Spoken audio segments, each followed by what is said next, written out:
Tonight, we're going to spend the next few hours living the quiet, ordinary life of someone history rarely remembers.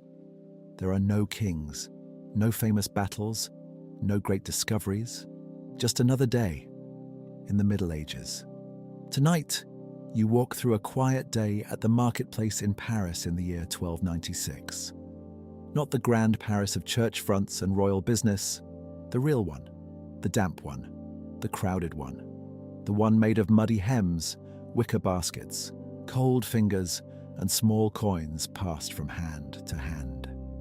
If quiet nights like this help you rest, you are welcome to stay with the channel. Now let the room grow a little softer, let your breathing slow, and settle in under the dark timber eaves of the Halle, where the day begins before the sky is properly light. You wake in the dark before the shape of the room is clear. The air is cold enough that you keep still for a moment, listening first. Somewhere beyond the wall, a cartwheel complains over stone. A door beam knocks softly. Farther away, a dog answers another dog. Paris is already stirring, though the bells have not yet made the whole morning official. You are on the right bank, not far from the Halle, in the thick part of the city where trade gathers itself day after day.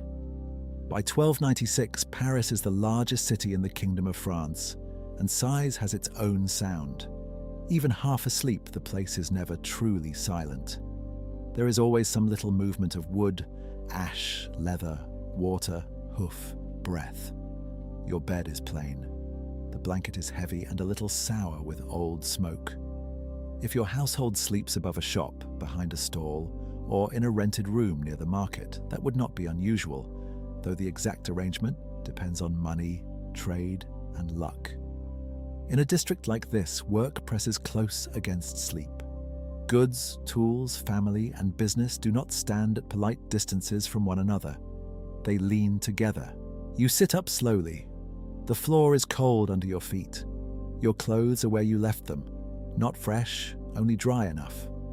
First the linen shift, then wool, then a hood or veil against the chill, and sturdy shoes that know mud better than comfort. You do not dress for beauty. You dress for damp air, splashed refuse, and hours of standing. Breakfast is small because morning is early. A piece of bread if there is some left. Perhaps yesterday's bread, firmer now, needing a little patience from the teeth. Maybe a swallow of watered wine or weak ale. Perhaps a little cheese if the household can spare it. The meals of working people in a city like this are built from staples and habit. Bread carries most of the burden. It must. A large city depends on bread, and the city watches bread closely. Loaf size, grain quality, price, all of it matters, because a bad loaf is not only a bad loaf. It is a small failure in the chain that feeds Paris. You feel for the things needed before stepping out. A basket, a folded cloth, a knife, small cords, maybe a set of measures if your trade needs them, maybe scales if the goods are sold by weight, maybe nothing so formal, only what can be carried by hand and set down quickly on a trestle. Medieval stalls are often simple. A board on supports, a tub, a barrel, a cloth over rough wood. What matters is not display. What matters is that the goods arrive, that they are seen, and that buyers trust what they see. Outside, the lane is narrow and damp. Straw from yesterday has turned dark underfoot. A runnel of thin water carries ash, peelings, and dirt towards somewhere lower. The market district is not one clean enclosed hall in the modern sense. It is a crowded zone, covered spaces, open selling places, lanes devoted by habit or custom to certain wares. Nearby streets with shops, storage, sheds, and corners where people stop because they stopped there yesterday and the day before that. The sky is still more charcoal than blue, but people are already moving toward the day. Bakers have been busy well before you. Bread cannot appear at market by magic. It comes out of ovens hot, then travels by handcart, by shoulder, by practiced routine. Fish sellers are earlier than many because freshness has its own clock. Produce carriers come in from gardens and neighboring villages. Porters move between river landings, store spaces, and stalls, bearing the part of city life that official records often notice only in passing. Yet nothing reaches a buyer without them. Sack by sack, basket by basket, the market is carried into existence. You join that movement. No one makes a speech. No one announces the opening of the great day. People simply go. That is how large cities work. The repetition is too constant for ceremony. The street smells of wet timber, old smoke, horse sweat, and the faint, sour edge of places where waste gathers faster than it is cleared. This is normal. Authorities worry often about obstruction, filth, standing water, and refuse in commercial streets because the problem never stays solved. A market is useful because many things come together in one place. It is uncomfortable for the same reason. As you near the halle, the darkness thins. You begin to make out rooflines, hanging signs, stacked baskets, and the pale breath of people talking as they work. A porter bends under a sack and straightens only halfway. A woman adjusts the cloth over a basket. A boy with apprentice hands sweeps yesterday's dirt from in front of a selling place, only to make room for today's dirt. Somewhere close, a cooper taps a hoop into place. Somewhere else, a knife strikes wood in a steady kitchen rhythm. What arrives here has already passed through rules. Paris in the late 13th century is full of regulated trades. The ordinances collected under Etienne Boileau a generation earlier still tell us much about how work is meant to be done, how quality is guarded, how apprentices are bound, and in some cases where goods may be sold. Not every petty seller fits neatly into the same structure, and the smaller the trade, the blurrier the edges can become. But the market still lives inside a web of custom, supervision, and reputation. You feel that web without naming it. It is in the way goods are arranged, in the care taken with measure, in the quick eye cast toward a neighbor's stall, in the fact that working in darkness is often mistrusted in many crafts because poor light hides poor work. Dawn matters not because it is poetic, but because daylight makes honesty easier to inspect. By the time the first proper grey reaches the open spaces between roofs, you are almost in place. Your hands are already cold. Your shoulders already know the weight of the day. Around you, Paris is not waking with grandeur. It is waking with labour. And that is enough. You set down what you carry. You smooth the cloth. You begin. Now the light comes slowly, and with it, the true shape of the market. What was a dark mass a little while ago separates into trades, faces, heaps, tubs, loaves, ropes, and wheels. The halles are less a single room than a habit of gathering. Covered places shade some goods. Open stretches expose others to the weather. Lanes and corners take on their usual purposes because buyers know where to look and sellers know where to stand. You settle into the first rhythm of trade, which is quieter than people imagine. There is noise, yes. Hooves on stone, cart axles groaning, a cough, a seller calling out a familiar word or two, the flap of cloth, the knock of wood on wood. But most of the morning is not dramatic. It is patterned. Buyers come forward, pause, look, ask, compare, count. Sellers answer, lift, cut, wrap, shake the scale, or point to the measure. A city this large survives on repeated little exchanges, not on grand scenes. Around you are the staples that keep Paris together. Bread, cheese, eggs, onions, leeks. Fish laid out with practical haste. Wine in barrels to be drawn and measured. Bits of cloth. Household things. Not luxuries for most people, but daily needs. In the tax roll of 1292, only a few years before this morning, Paris appears as a forest of occupations. Bakers, cooks, fish sellers, tailors, chandlers, carters, tavern keepers, and many more. The list feels almost endless because the city itself is almost endless when you stand in one spot and try to imagine every hand required to feed it. A customer does not always buy much. Often the purchase is small because money is small. A little bread, a little cheese, a handful of something green. Enough for one meal or for stretching a pot at home. That is why trust matters so much. If people buy in small quantities, every measure counts. Every thumb on the scale counts. Every stale crust counts. Reputation becomes part of the goods. You see it in the way buyers look first with their eyes and then with memory. They remember who watered the wine too freely, who kept the better onions beneath the poorer ones, who cut a fair piece, who did not. Medieval authorities cared deeply about weights and measures for the same reason ordinary people do.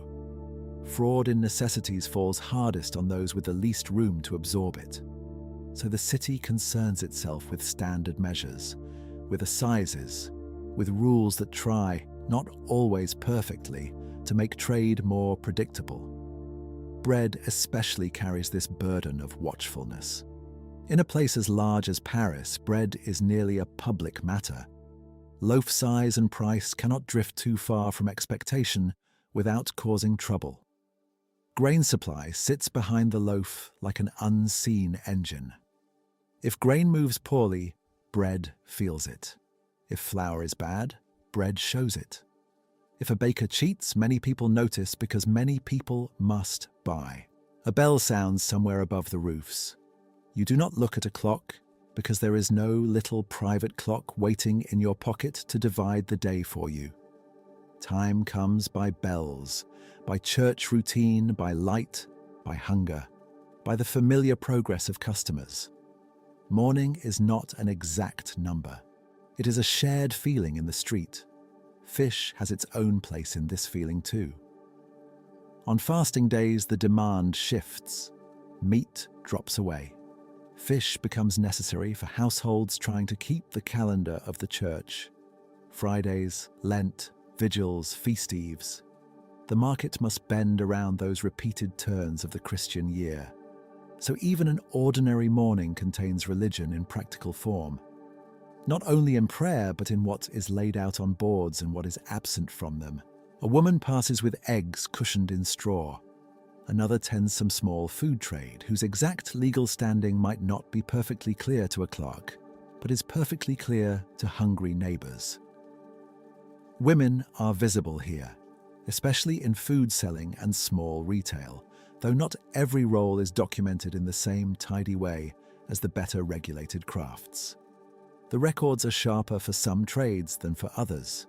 Still, the market itself is plain enough. Women buy, carry, measure, sell, and bargain because the city could not function otherwise. An apprentice from a nearby craft hurries by on an errand with the look of someone who belongs partly to himself and partly to his master's timetable. Apprenticeship shapes much of urban work in Paris. Training is not separate from labor. The young learn by carrying, sweeping, fetching, watching, repeating. The market receives the finished goods, but also the half-tired boys and girls who keep the chain unbroken. Mud thickens as the morning goes on. More feet, more drips from baskets and tubs, more chopped leaves and trampled straw. The smell changes too. Early cold had muted things. Now the market opens fully into itself. Fish water, cheese rind, damp wool, onion skins, smoke from nearby hearths, animal breath, human closeness. It is not a single smell. It is layers. Here and there, a dispute begins and ends without much ceremony. A buyer questions the freshness of something. A seller defends it. Someone asks whether the measure is full. Someone else shrugs as if this argument was born old. Most such friction is ordinary. Markets produce small irritations the way ovens produce heat. There are rules against intercepting goods before open sale and reselling them at a manipulated advantage. Authorities in medieval towns worry about such practices because staple foods invite quick profit. Yet the need for supervision itself tells you something gentle and familiar. People in 1296 are not different in kind from people now. They know the temptation to get there first, buy low and sell dear. The city answers with custom, officers, and repeated complaint. From time to time, someone pays in small coin, deniers. Perhaps a larger amount reckoned in sous. The sound is modest, a few hard clicks in the hand, then gone again. Some exchange may run on trust between known neighbours, though exactly how often is harder to see clearly in the records. But where people meet day after day, memory can do some of the work that coin cannot. The morning thickens, then steadies. Light reaches farther down the lane. Faces lose their dawn blur. Goods that looked equal in grey light begin to show their differences.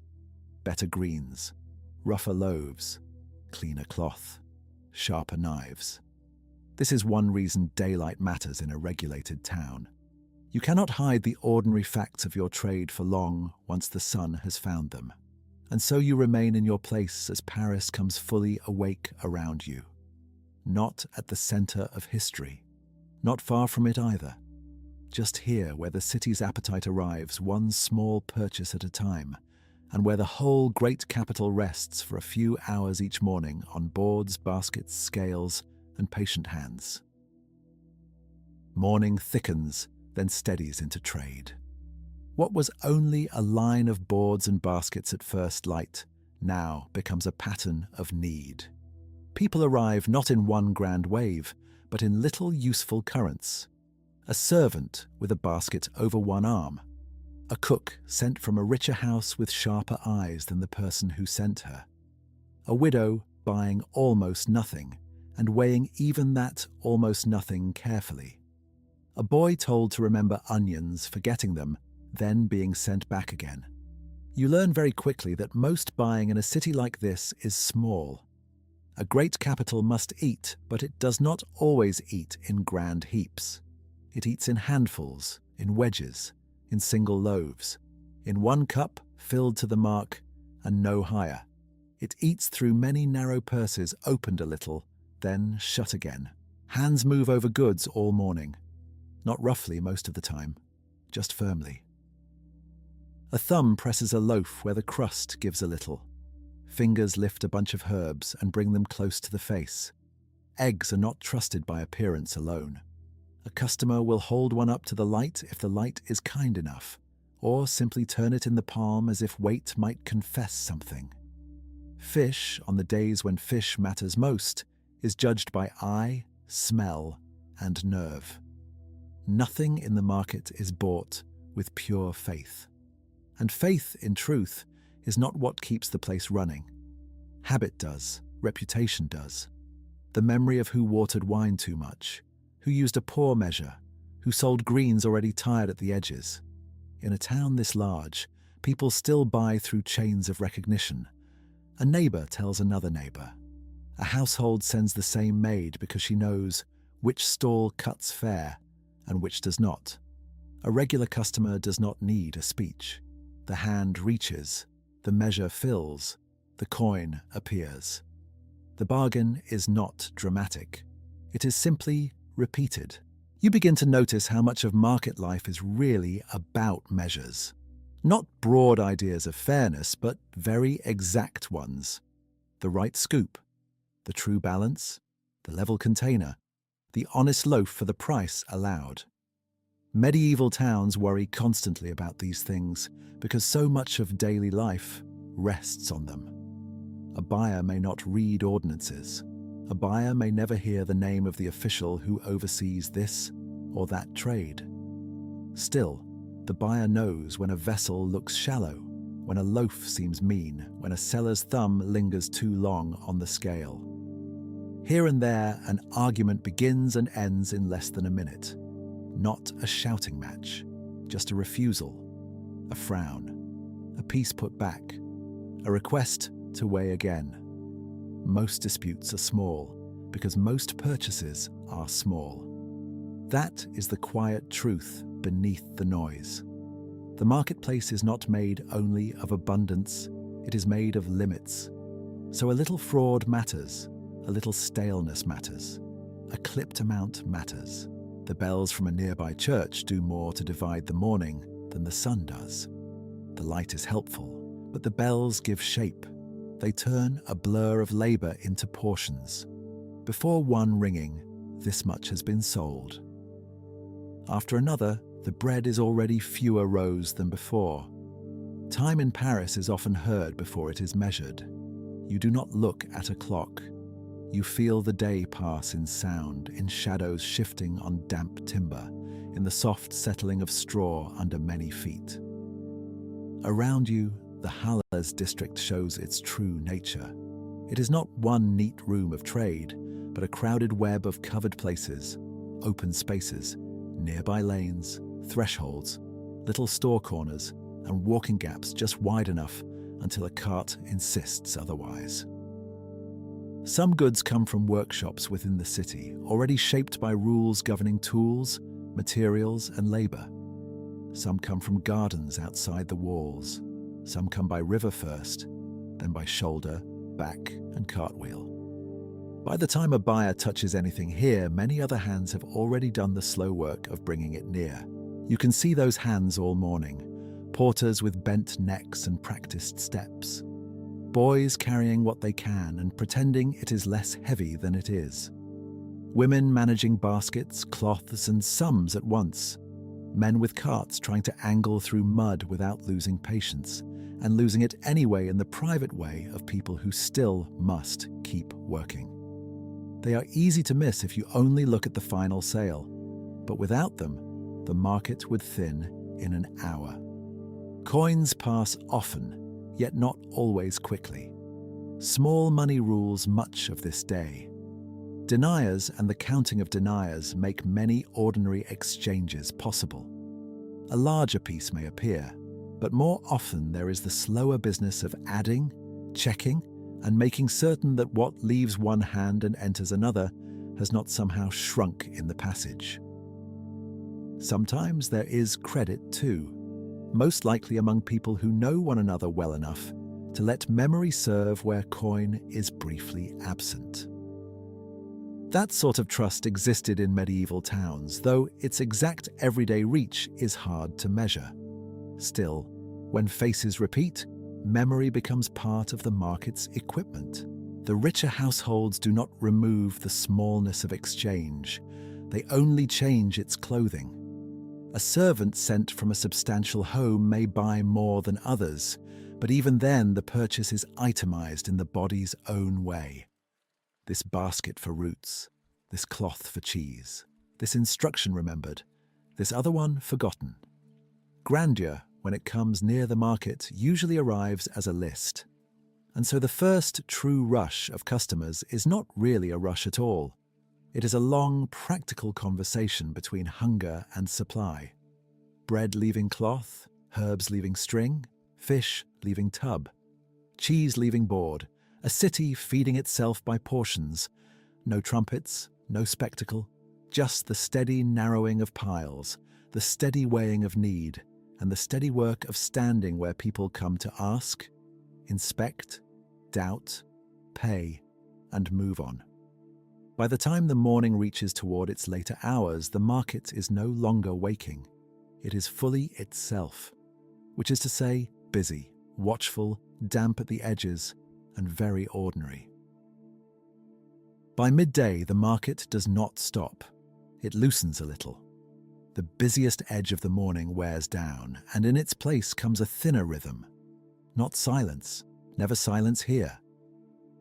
But spaces begin to open between one customer and the next. A hand can finally rest on the table without needing to reach at once for knife, cord, cloth, or scale. This is when eating happens, if it happens properly at all, not in a clean break and not with much ceremony.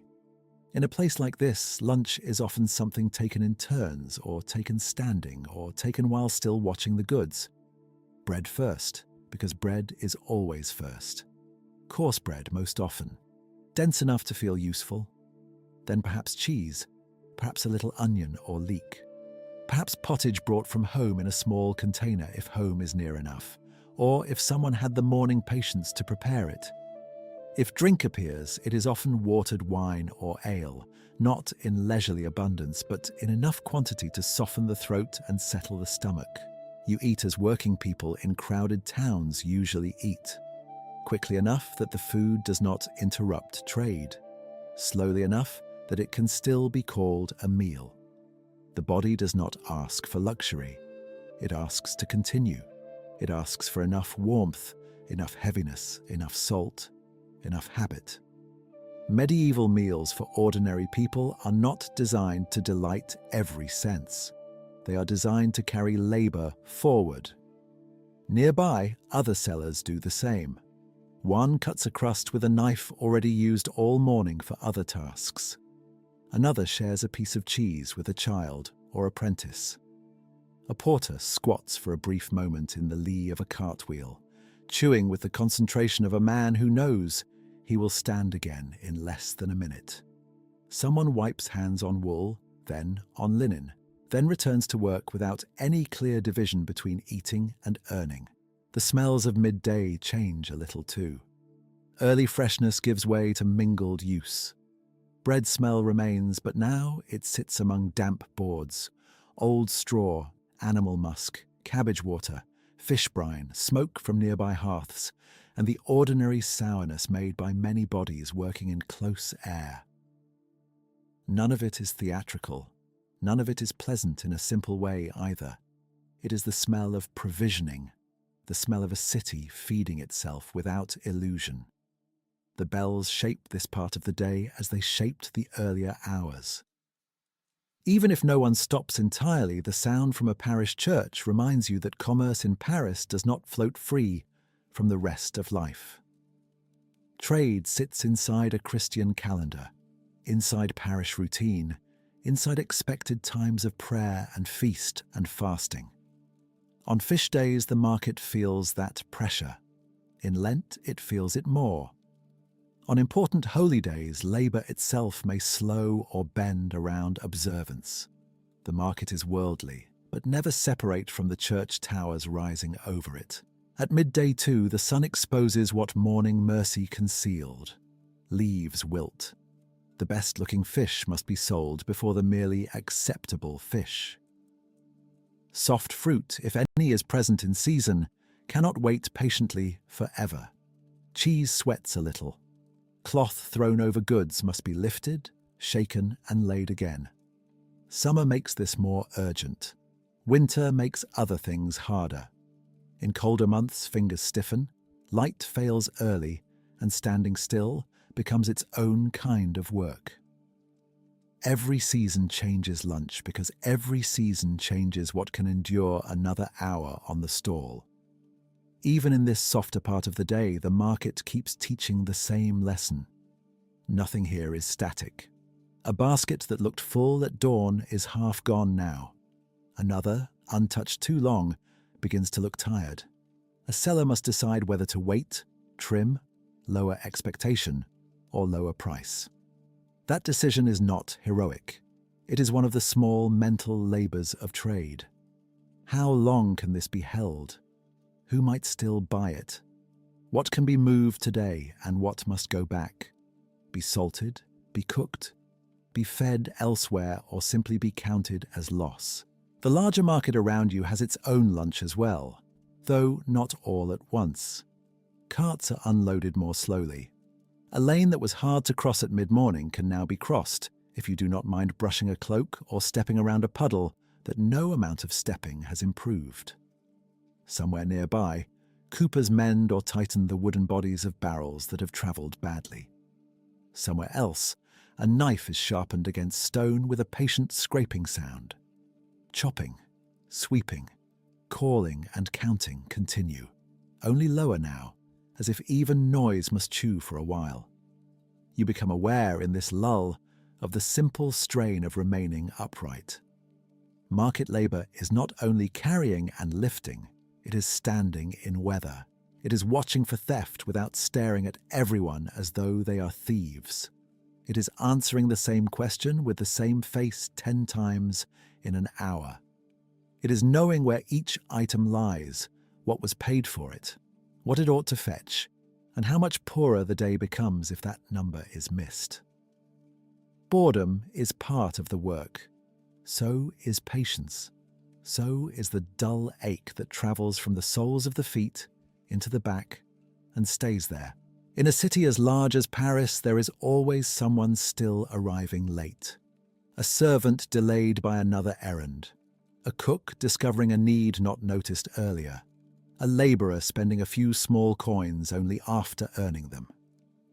Midday never fully closes the market because need does not come in perfect order. The city keeps sending people in uneven little waves. They come for bread, for onions, for fish if the day requires fish, for something cheap enough to carry home and call sufficient. And sufficient is a powerful word here. Much of market life turns on sufficiency. Enough food, enough fairness, enough coin. Enough daylight left to sell what should not be carried into evening. By noon, you feel that standard everywhere. Not abundance, not comfort, enough. So lunch passes almost before it begins. The crust is gone. The cup is lowered. The cloth is adjusted again over what remains. A few crumbs are brushed from the board or from your sleeve. The feet settle back into their place. The hands return to their ordinary positions among basket, measure, and bundle. Around you, Paris continues to feed itself in pieces. The bells fade, the softer interval thins, and the market, having paused only in the smallest possible way, resumes its patient work of wearing the day down.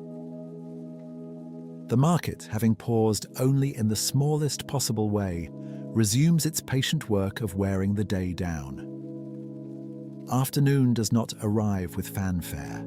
It arrives by small inconveniences. A cloth slips from one corner of the board and has to be straightened.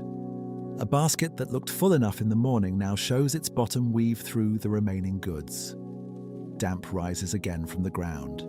Feet begin to feel their own weight.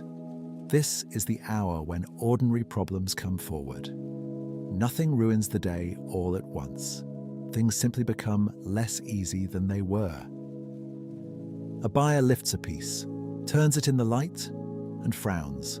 Another asks whether the measure is full. A third says the same thing cost less last week, as though you had command over weather, roads, hens, gardens, carts, and riverboats all together. You answer as calmly as trade allows. The small iron scale is lifted once more. The familiar weights are set down with little clicks. The hand steadies the balance and waits for the beam to tell its quiet truth. In a city this large, fairness is not only a virtue, it is a habit watched by other eyes. Customers watch, neighbors watch, officers may watch. Reputation sits on the table beside the goods, invisible but always taking up room. So much of market life depends on measures. A scoop too shallow, a thumb pressed too firmly on the scale, a loaf too light, a cup not filled to the line. These are the old temptations of every crowded town, and Paris knows them well enough to write rules about them. Bread especially lives under careful attention. Grain, loaf size, and price matter because so many people live one meal away from worry. Even where no officer stands nearby, the idea of regulation stands there all the same, like another customer leaning in. But rules do not dry wet straw. Rules do not sweeten bruised fruit or freshen fish that has already seen several hours of air. Rules do not keep mud from finding the hem of a wool gown. They do not stop one cart from delaying another in a narrow lane. They do not stop a porter from arriving late, shoulders already burning from work done somewhere else. before your own little corner of need. The city is regulated. The city is also crowded. Both things are true at once. Near you, a seller mutters over a broken cord that had bound a bundle neatly in the morning and now hangs useless from one side. Someone else has to shift a tub because water has gathered under it. A child sent on an errand returns having forgotten one of the items asked for. Not through wickedness, only through being a child in a place full of smells, calls, wheels, bells, elbows, and distractions. You begin to think more seriously about what can still be sold and what must be managed. The best things go first in any market worth the name.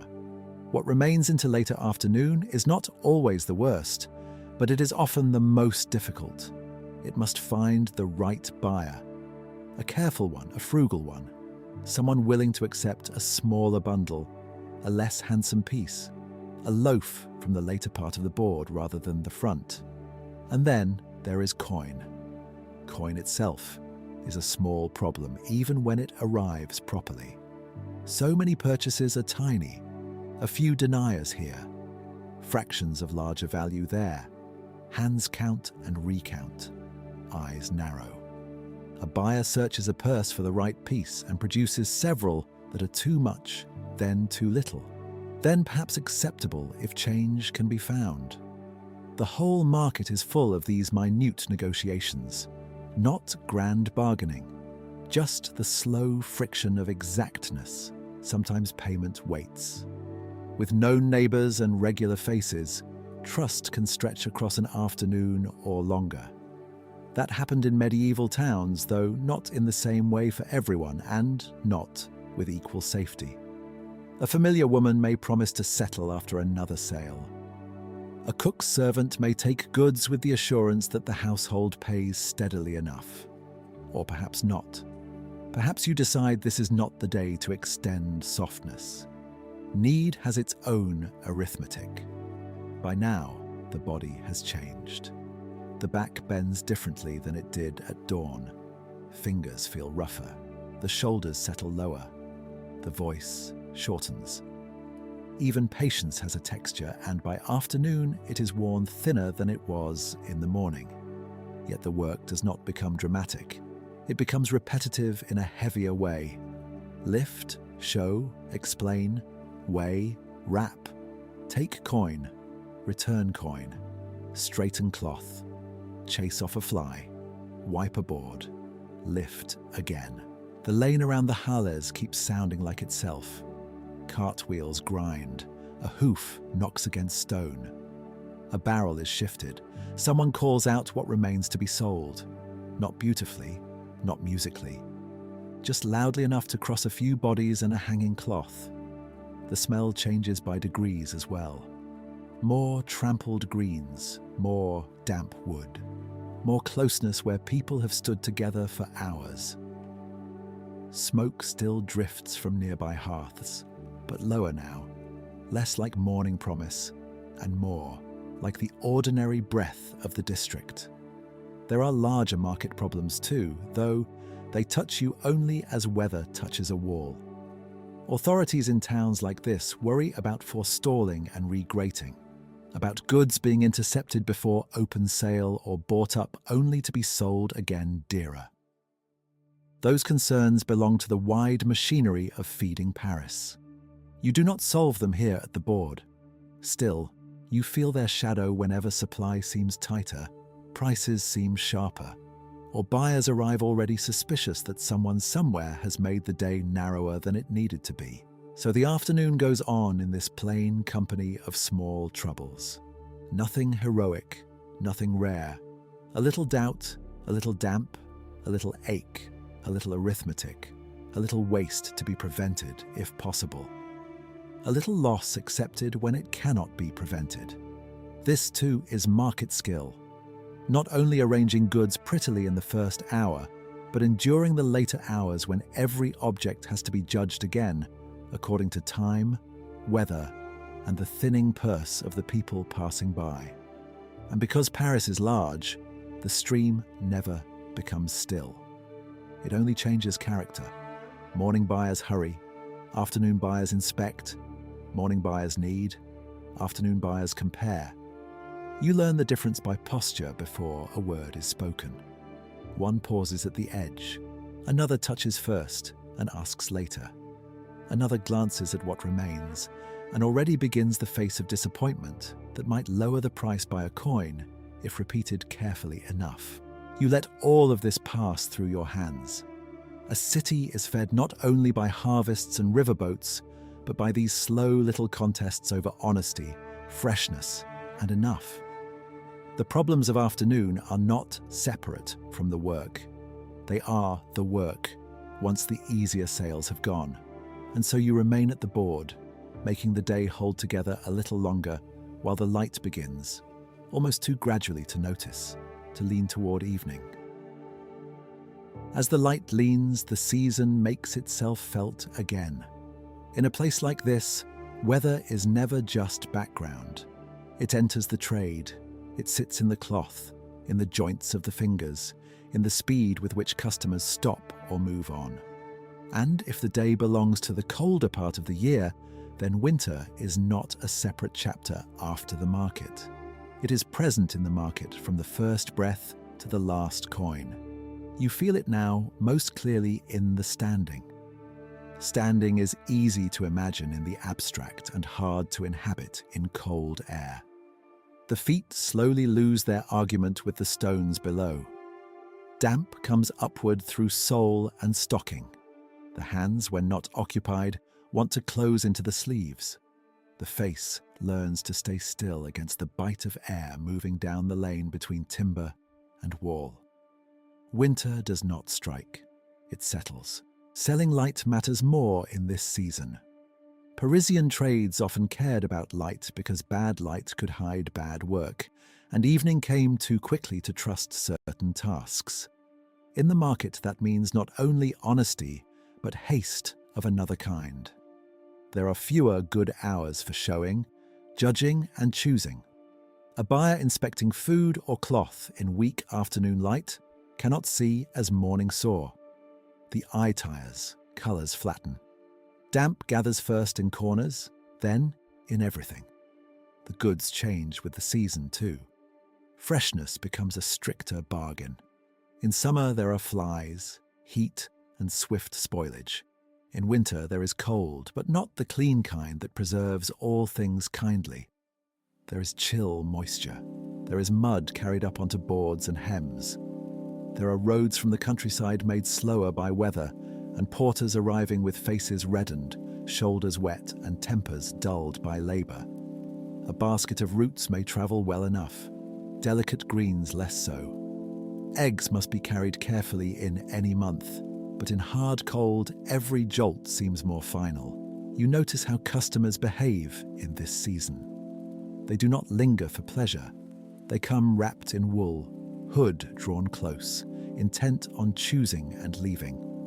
Conversation shortens. Fingers touch goods quickly and then return to warmth if warmth can be found. A woman buying onions or leeks cups them in one hand as though weighing not only price, but the worth of carrying them home through damp streets. A servant sent from a household buys bread, perhaps cheese, perhaps fish if the day requires it, and tucks everything under cloth before stepping away. The smell of winter market air is quieter than summer, but not cleaner. Straw stays wet longer. Animal scent clings lower. Smoke from hearths hangs close where the air is still. Somewhere nearby, someone burns wood not quite dry, and the sharp, sour edge of it travels through the lane. You breathe that with the smell of fish water, wool, onions, old boards, and the faint sweetness of bruised fruit that has survived later into the season than expected. All of this changes the pace of buying. The city still needs feeding. In some ways, it needs it more urgently because cold makes every household more dependent on stores, fuel, and regular bread. But need does not make anyone richer. If anything, winter often reveals the narrowness of means more plainly. A shopper hesitates longer over small quantities. One more loaf, or one less, a larger bundle of herbs or the cheaper, thinner one, a better piece now, or enough saved for fuel later. The arithmetic of ordinary life grows sharper when the air is cold. You think too about what winter asks from sellers after the day ends. Unsold things must be carried, covered, preserved, or surrendered to loss. Cloth must be shaken free of damp if possible. Boards must be wiped, baskets mended, tubs checked. If household and workplace lie close together, as they plausibly did for many, but not all around a district like this, then the season follows you indoors as moisture on cloak, dirt on hem, and ache in the lower back. If home lies farther away, winter lengthens that walk and adds one more task to a body already done with tasks. The market district itself changes in winter light.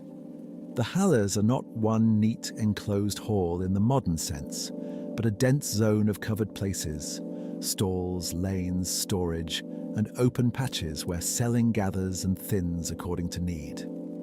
In cold weather, the covered spaces matter more, though they do not become comfortable. They merely become less exposed. Shelter in medieval towns is often a matter of degree. Less wind, less wet, less misery. Rarely none. And still, the city adjusts. It always adjusts. Firewood comes by river and road. Bread continues under regulation because it must.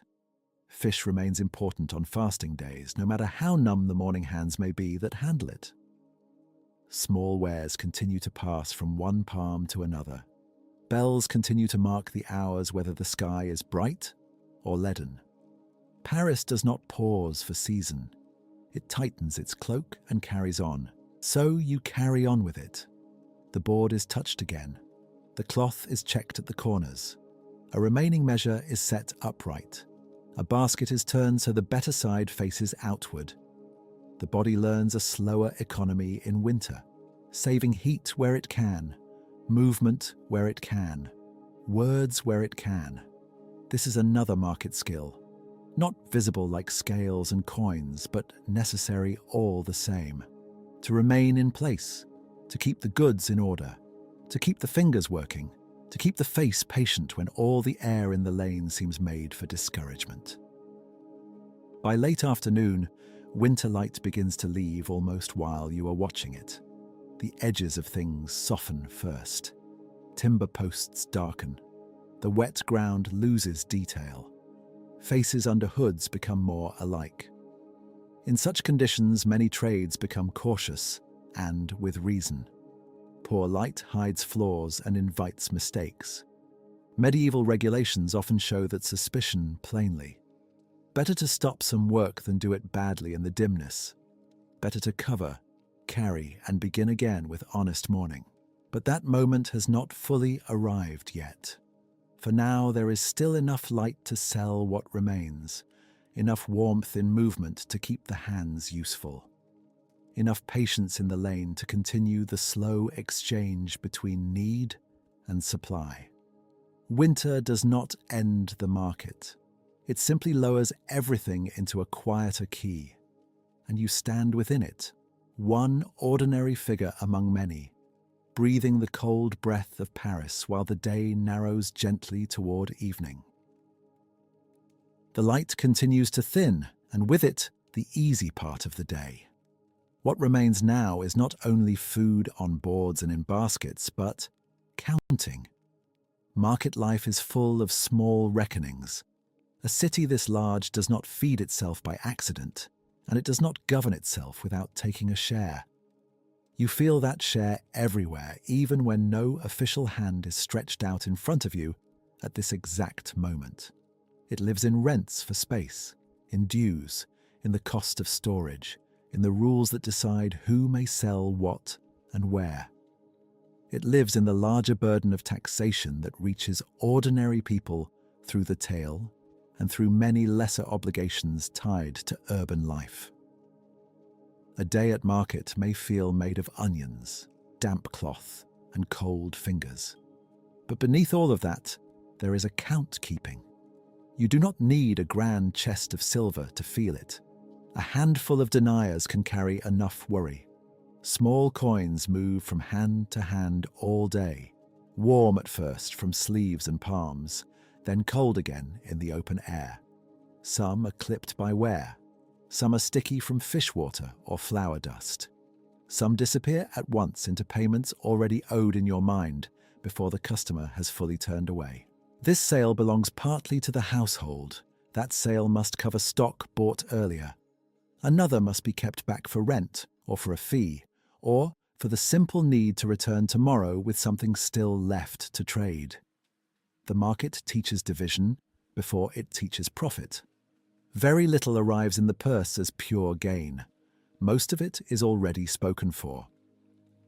In a city like Paris by the 1290s, authorities know trades well enough to list them, count them, and demand from them. The tax roll from a few years earlier in 1292 names working people in striking numbers and variety. Sellers, makers, carriers, cooks, stitchers, washerwomen, bakers, and many others all appear as parts of one crowded urban body. That record does not let you hear their voices, but it does show how visible ordinary labor has become to government. If your work can be named, it can also be assessed. So, as evening nears, the day's little arithmetic continues behind the face you show to buyers. You count by touch as much as by sight. A coin slides against another beneath the cloth. Two small pieces set aside. One more returned in change. One doubtful coin held a second longer before being accepted. There is no hurry in the motion, but there is care. A mistake at this hour does not feel smaller because the amount is small. It feels larger because the day is nearly done. Some exchanges do not end in coin at all. In a market built on repeated contact, known neighbors may pay later or settle against some earlier kindness, or fold one debt softly into another. That kind of credit certainly existed in medieval towns, though its exact shape from stall to stall is hard to pin down. Still, it is easy to imagine how trust carries part of the load where money is scarce and purchases are tiny. A woman who buys a little now and promises the rest after another sale of her own.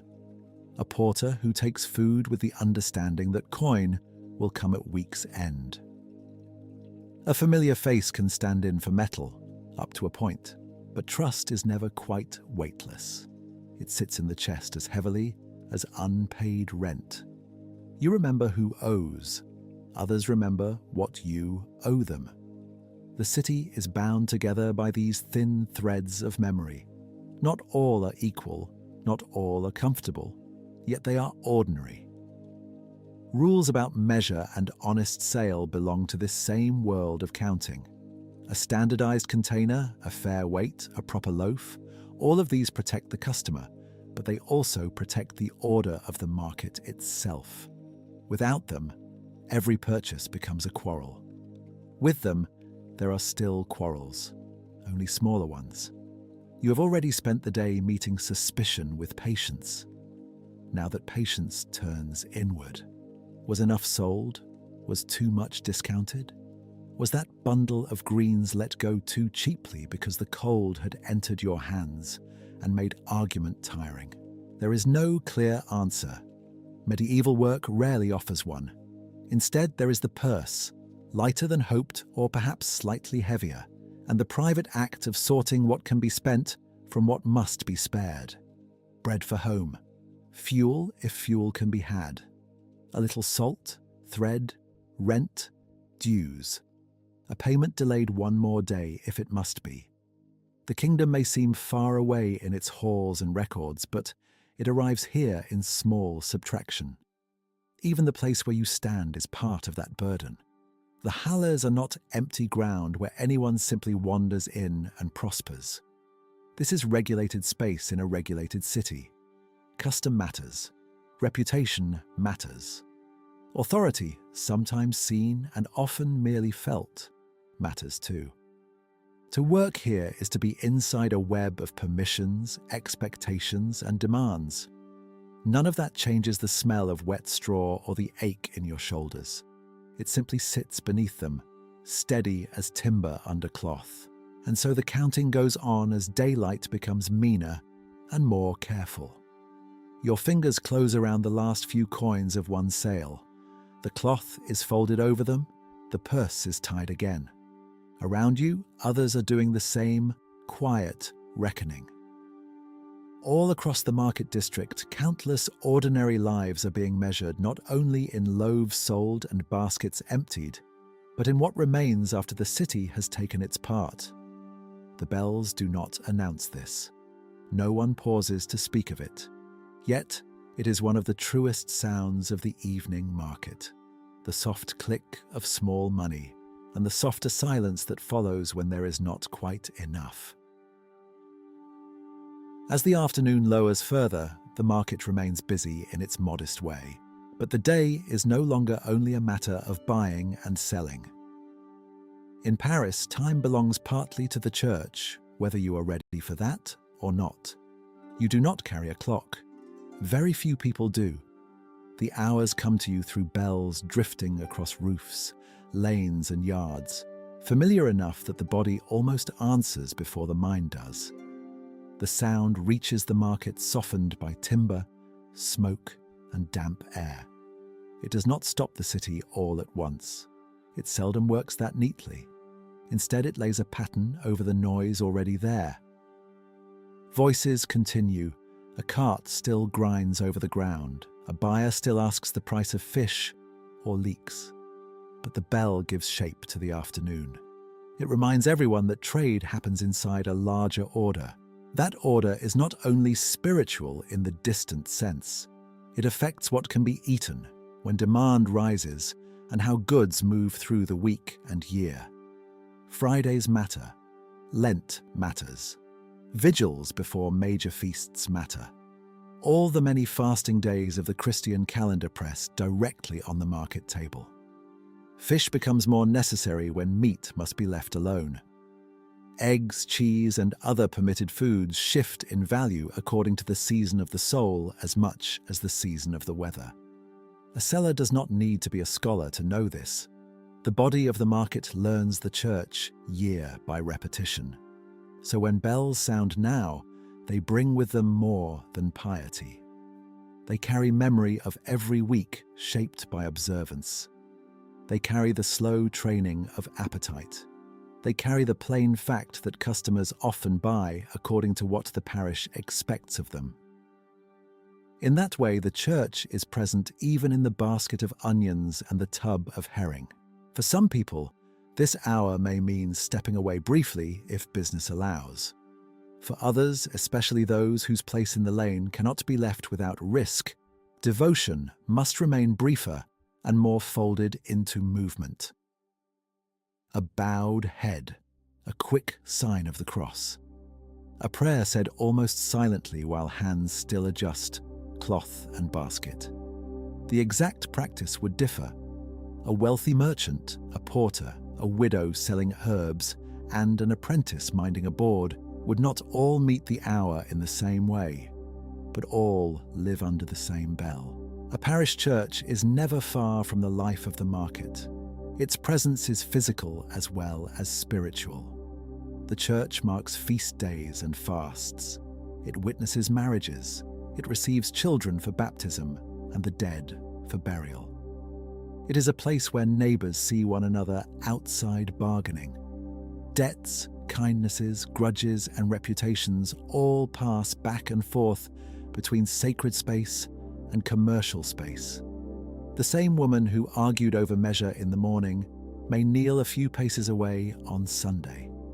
The same porter whose boots drag mud through the lane may stand as a witness at a christening. The same baker whose loaves are watched by regulation may pay for candles or masses in hope of mercy. That closeness does not make market life especially serene. Religion in the Middle Ages is not a separate calm chamber floating above ordinary need. It is woven through need. The church bells do not remove hunger. They simply ring over it. They do not dry wet stockings, forgive rent, or preserve fish from turning. But they make these troubles part of a moral and shared world, where time is divided by prayer and where daily work is never fully cut off from the care of the soul. In the growing dimness, this feels less dramatic than steady. The bell fades. Another sound takes its place. Then another. Somewhere a shutter moves. Somewhere a child is called. Somewhere a cleric hurries through a side street with his cloak gathered close. Somewhere, too, someone cannot leave a stall because a few more sales may still matter too much. Medieval devotion makes room for that plain fact as well. The city is holy in theory and muddy in practice. You remain where you are, attentive without ceremony. The hours have passed over you since dawn in this same way, not as sharp divisions, but as gentle pressures. Prime and terse, long gone. Midday already behind. Now the later part of the day settles over the Halles with a kind of tired obedience. People do what they can before light fails. The market itself reflects the church year even when no bell is sounding.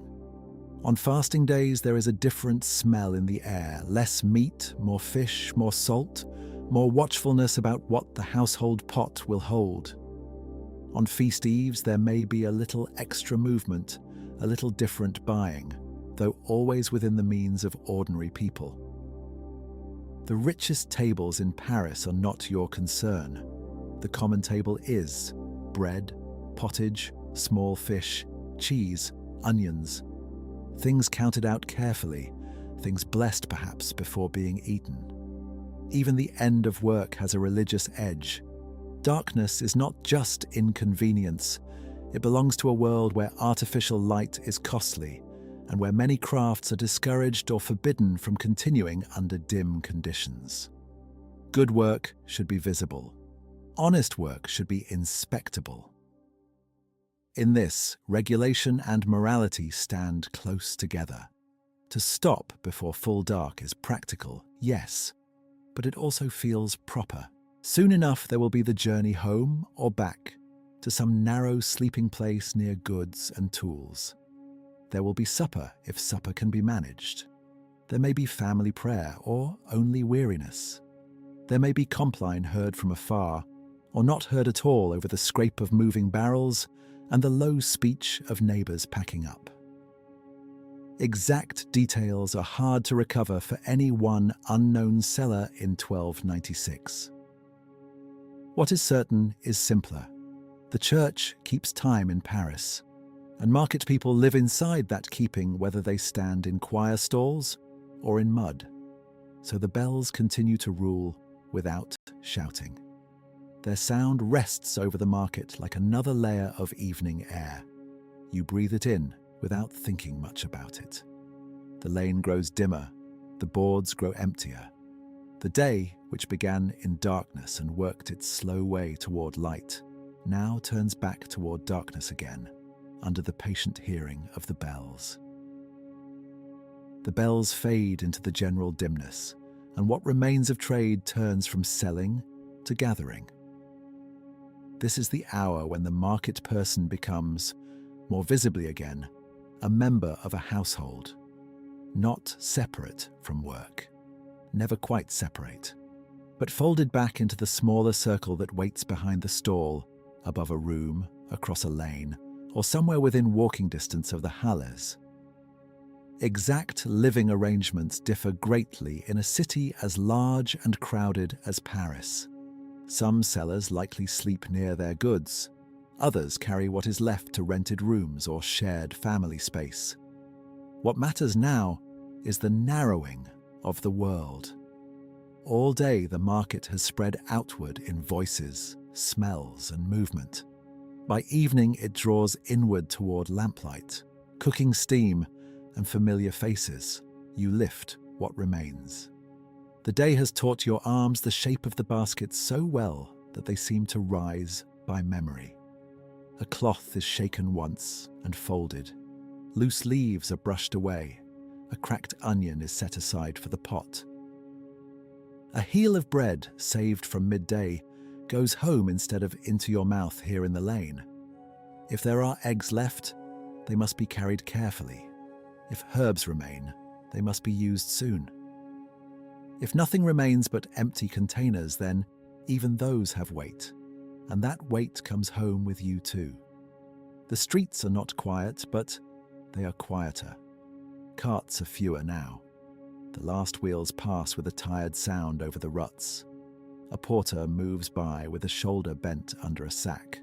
Somewhere a cooper still taps a hoop into place. Somewhere a shutter closes with a wooden thud. You walk through these ordinary endings with the day still clinging to your clothes. Smoke, damp straw, the sweet sour smell of bruised greens, the little trace of coin on your fingers.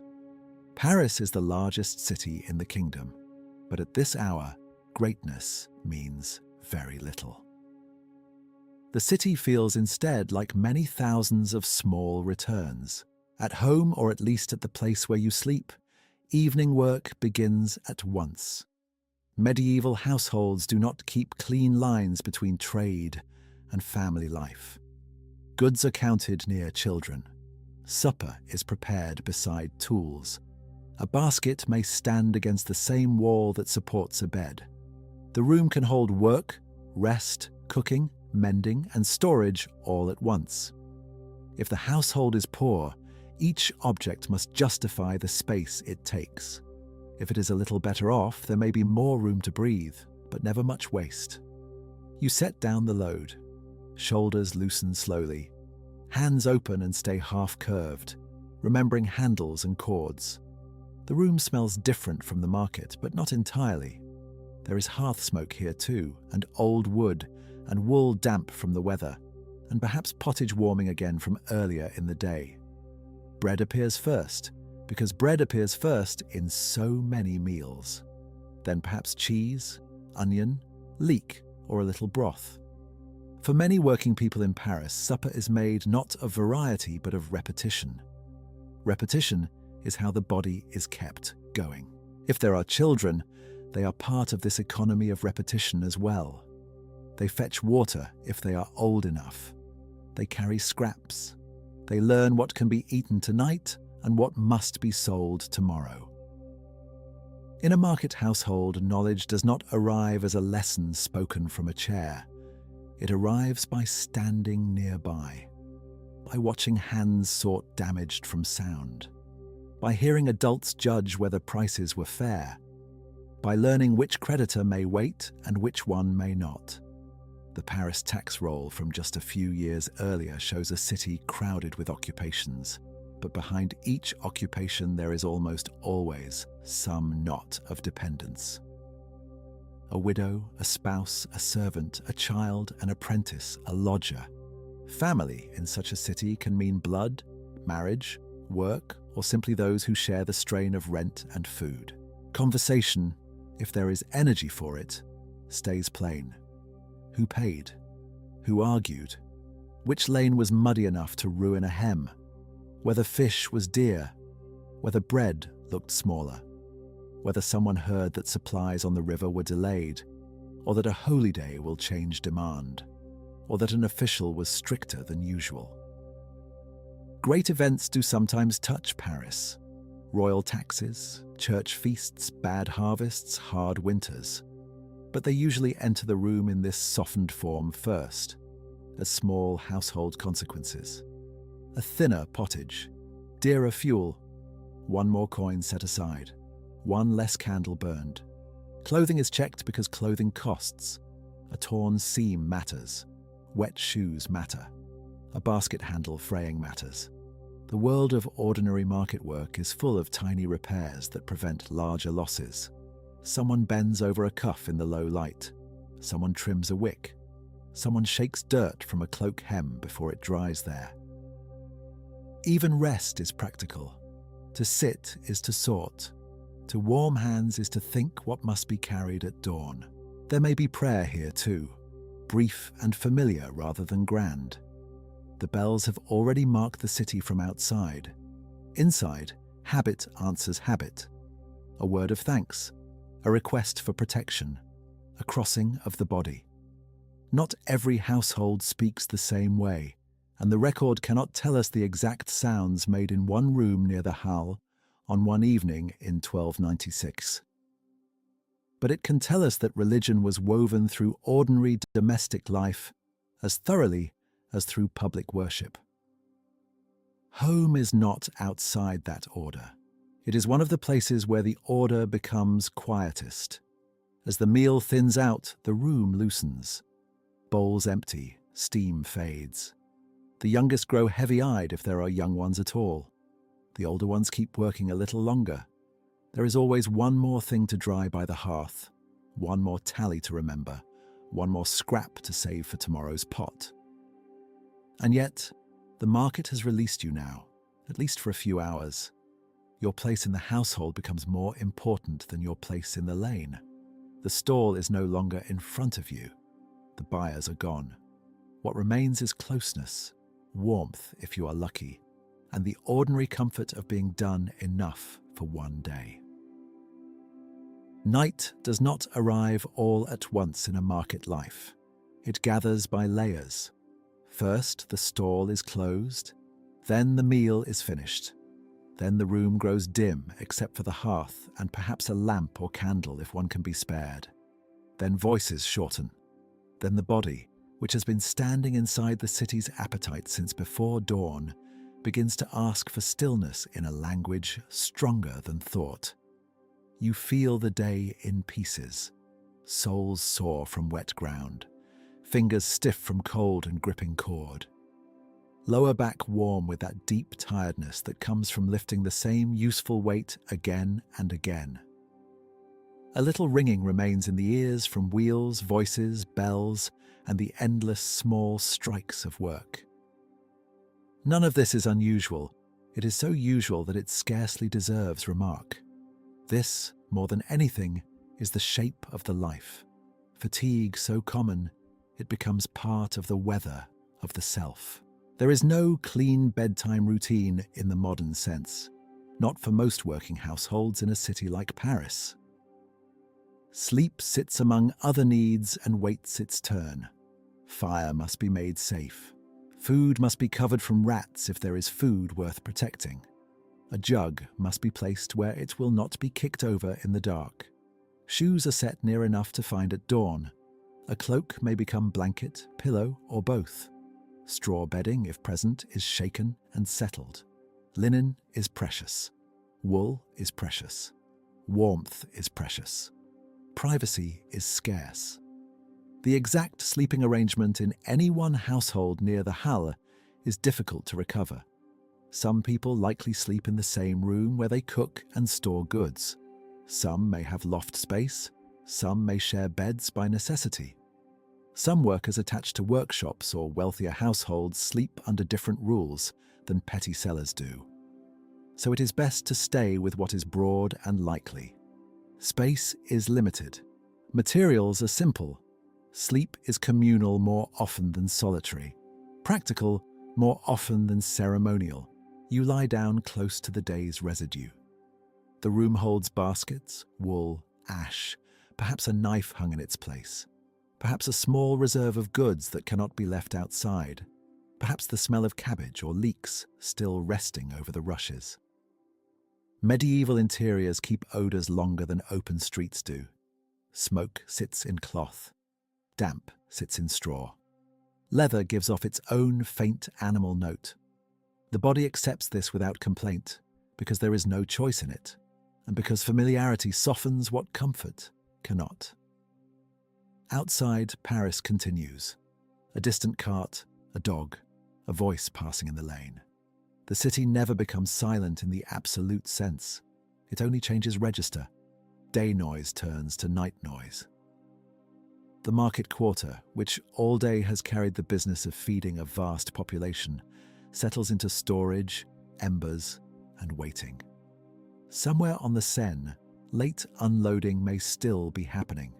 Somewhere bread is already being prepared for tomorrow. Somewhere a watchman moves through a dark street. But these are not events pressing into your room. They are only part of the greater breathing of the city around you. If the weather is cold, bodies turn toward warmth and toward each other. If it is damp, blankets hold the smell of old smoke and not enough sun. In summer, another discomfort comes, with closeness, stale air, and the quick spoilage of things left too long. Every season writes itself onto sleep. Winter asks endurance.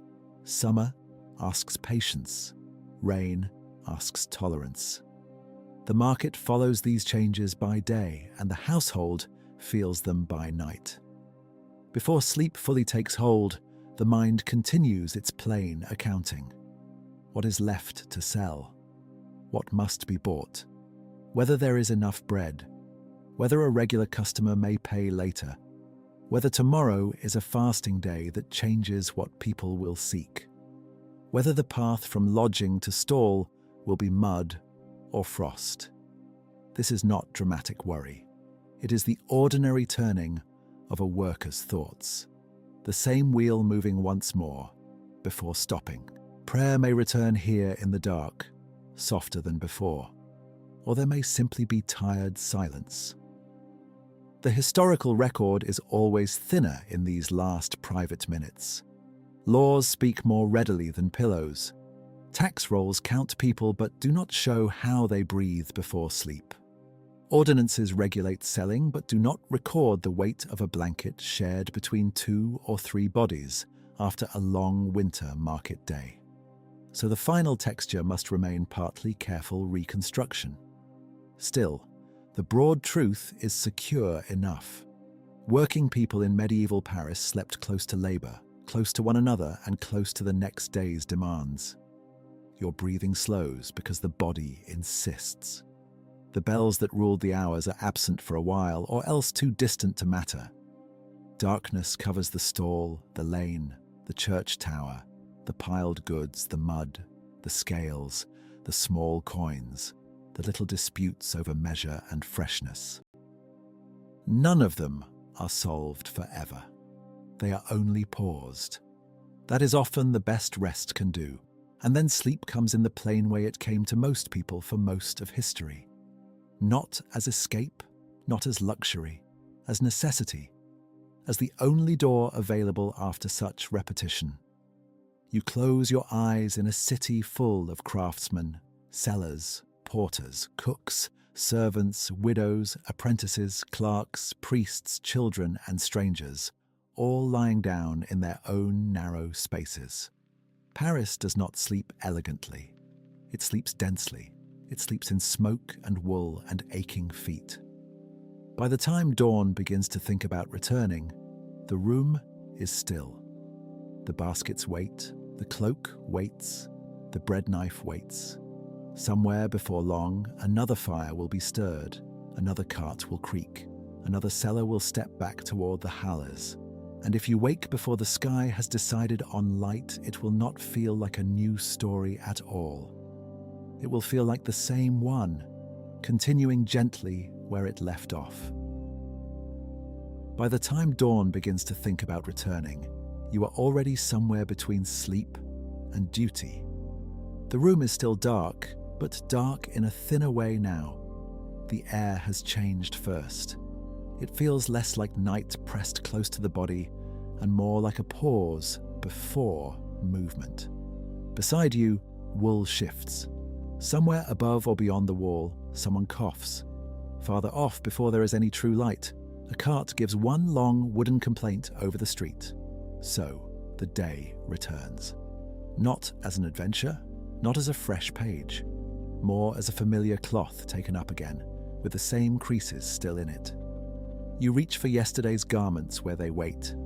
Linen that is not fully clean. Wool that keeps the smell of smoke. Shoes that remember mud.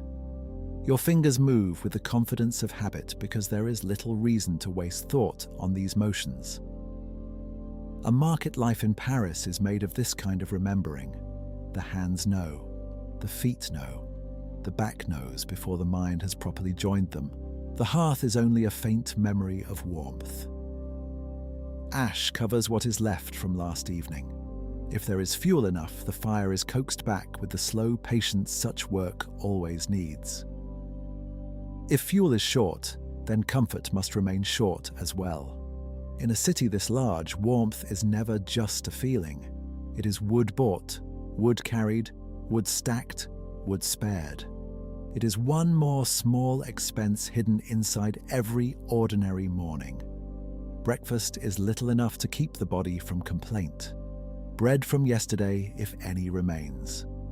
Perhaps a bit of cheese, perhaps nothing until the stall is opened and the first useful pause appears. That too is part of the rhythm. The market feeds the city, but those who help feed it do not always begin the day well fed themselves. You tie coverings around what must be carried. Baskets are checked by touch more than sight. A cloth is shaken free of old crumbs and dust. Cord is tested. The knife is found. Small coins, if there are any ready for change, are counted in the palm and then tucked away. Much of market life depends on little things not failing at the wrong moment. A strap, a loop, a handle, a patch in the basket side, the lid that fits the tub closely enough to keep out dirt and wandering hands. Outside, Paris is not awake all at once. It wakes in strips and patches. One door opens, another stays shut. One lane has footsteps already, another holds its silence. But under this uneven waking, there is a certainty. Goods must move, fires must be stirred, bread must leave ovens. Fish, vegetables, eggs, cheese, herbs, and small wares must make their way toward the halles and the neighboring streets where buying and selling will begin again. You step into the chill with others doing the same. Porters bend beneath loads. A woman ahead of you steadies a basket against her hip. Two apprentices hurry past with the flat, quick steps of boys sent early on errands they did not choose. A man with a hood, pulled low, guides a cart slowly enough to spare the wheel, not slowly enough to spare your ankles if you fail to move aside. No one speaks much. At this hour, speech is saved. Breath is more useful. The smell of the city returns before the sky does. Damp straw. Refuse not yet swept aside. A trace of dung. Wet timber. Smoke finding its way out through shutters and roof gaps. Nearer the market district there comes, little by little, the mixed smell of food not yet sorted into neat kinds. Onion, fish water, sour wine from a cask mouth. Warm bread if you are lucky enough to pass a bakery at the right moment. And above all, this comes sound, though gently at first. The scrape of wood on wood, the slap of shoes against old boards, a dog's brief bark, the faintest bell still far off, marking time that belongs to everyone and no one. In 1296, most people in Paris do not hold time in a pocket or on a wall. They hear it, they feel it arrive through bells, through light, through the pressure of work that cannot be delayed. When you reach the market quarter, nothing truly new waits there. That is its comfort. That is its burden too.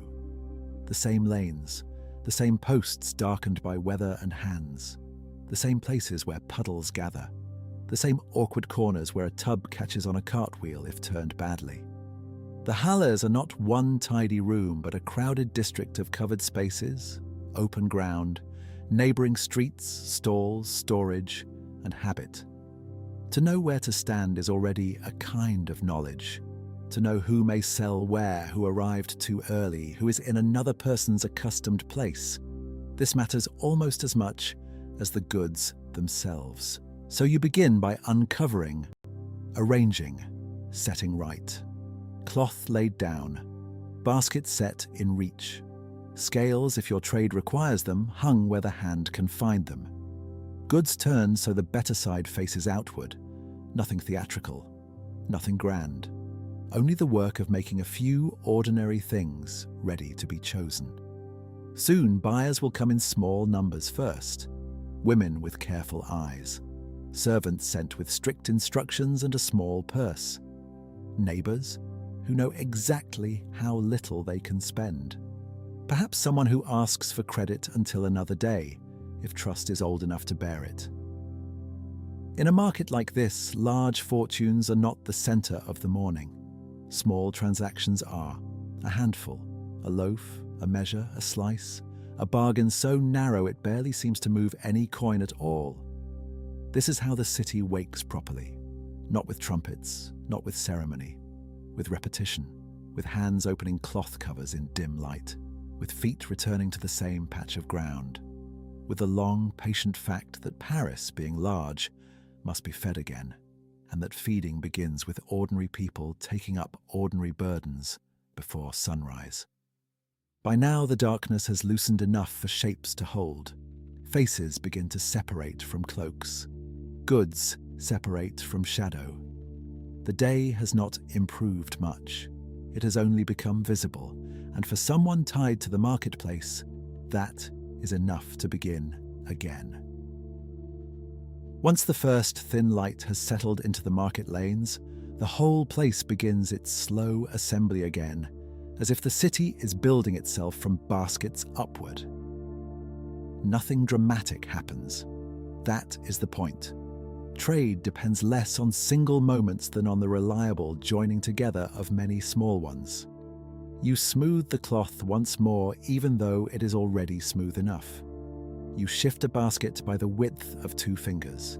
You look at the goods and then look again, because the eye in weak morning light can miss what the hand later regrets.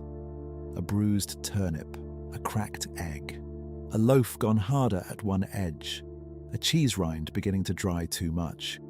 Medieval selling is full of these little judgments. What may still be sold honestly? What must be moved first? What should stay covered against damp air? What cannot wait until noon? The first customers are often the quietest. They do not come for wandering. They come because households must be supplied before other duties take them elsewhere. A servant counts coin twice before speaking. An older woman asks the price, not because she expects surprise, but because asking is part of fairness. A cook sent from a richer house inspects with a care that suggests the scolding she hopes to avoid later. If the measure is small, it must still be true. If the weight is light, it must still be just. In a city like Paris, trust is not soft or sentimental. It is practical. People return to the same sellers because the coin in their hand is limited, and error costs more when there is no cushion beneath the mistake. So reputation sits on the stall like another object among the goods, invisible but real. It is made of yesterday's honesty, last week's credit, the memory of fair measure, the absence of rotten smell, the refusal to water something that should not be watered, the willingness to say this piece is better than that one. Around you, the district thickens. More carts appear. More voices enter and overlap. Bread arrives in quantity from bakers whose own labor began long before yours. Fish comes with its wet, bright smell. Important on fasting days and always part of feeding a Christian city where meat cannot be the answer every day. Greens come in heaps that hold field damp for a little while. Barrels stand waiting. Tubs are opened. Knives flash briefly and then become ordinary tools again. Porters move through gaps that seem too narrow for them and pass anyway. You hear as much as see the structure behind the market. Not one building, not one owner, not one trade. A district of arrangements, covered places and open spaces, nearby streets with their familiar specialties. Workshop goods arriving from regulated crafts whose rules may have shaped the item long before it reached the lane. The Book of Trades, compiled in Paris some decades earlier, still hovers over this world in practice, even when no parchment is in sight. Work must be done in the proper way. Materials matter. Sequence matters. In many crafts, bad light itself is suspect, because dim hands can hide bad workmanship. Morning, for all its chill, is at least honest enough to see by. Somewhere not far off, an apprentice is being corrected. Not harshly, perhaps, just firmly, in the flat tone used for mistakes too common to deserve drama. Lift that end, not that one. Mind the measure, wipe the board, stand straighter. Watch the customer's hand. Bring the basket back. Apprenticeship lives in this repetition. A young worker learns the trade not by speeches, but by the thousand small acts no customer notices unless they go wrong. The ground underfoot has not improved from yesterday. Straw, mud, and scraps still make their own rough mixture. A wheel cuts a mark through it. A boot smooths that mark away. If rain came in the night, the puddles are darker. If the air is cold, fingers resist their tasks for longer. If the season is warm, smell rises earlier. Summer asks sellers to move food quickly. Winter asks them to endure standing still. Either way, the market asks something from the body all the time. A question is asked over price, then another. Not an argument, just the ordinary testing that belongs to buying. Can this be had for less? Is the measure full? Was it fresher yesterday? The answers matter, but so does their manner. To sell in very small quantities is to live among endless minor negotiations. You do not win them so much as pass through them. A denier changes hands, then another. A sou matters more when broken into many tiny choices. Sometimes coin is immediate. Sometimes a known face asks to settle later. Credit exists, but mostly where memory is strong enough to hold it and where both sides expect to meet again. All the while, authority remains present even when no officer stands directly before you. Market life in medieval towns is full of rules about fair dealing, proper selling places, and the handling of measures. Forestalling and regrating, the buying up of goods before open sale or the reselling of staples at manipulated prices are exactly the kind of practices urban authorities distrust. Whether every rule is enforced evenly is harder to know. Legal records tell us ideals more clearly than every daily compromise. But the existence of the rules still shapes behavior. People glance, people note, people remember. Public selling means public reputation, and that can punish almost as sharply as formal inspection. The bells begin again somewhere above the roofs, and once more time spreads across the market by sound rather than by number. You do not need to know the exact minute. You need only feel the morning deepen. Light strengthens on wet wood. Breath shows less. The lane no longer belongs to early risers alone. It belongs to the city now. This next dawn is not truly next at all. It is the same pattern taking hold once more. Goods arriving from field, river, oven, workshop, and household. Sellers setting out trestles, cloths, scales, barrels, tubs, and baskets. Buyers approaching with caution, need, habit, and narrow means. Behind them all stand taxes, rents, parish duties, craft rules, and the great appetite of the largest city in the French kingdom. Yet at ground level, it feels smaller than that. It feels like cold fingers closing around a coin. It feels like a basket handle pressing into the palm. It feels like waiting for the next customer without impatience, because impatience changes nothing. And so the market resumes its quiet labor of feeding Paris one careful purchase at a time. The day opens, the lane fills, the goods diminish slowly, and you remain where you have stood before in the ordinary center of it, while morning becomes fully itself. By the time morning becomes fully itself, the market has settled into its true work. Not the arrival now, but the checking, the looking closely, the asking the same small questions over and over in slightly different voices. How much? How fresh? How full? How heavy? How many for this coin?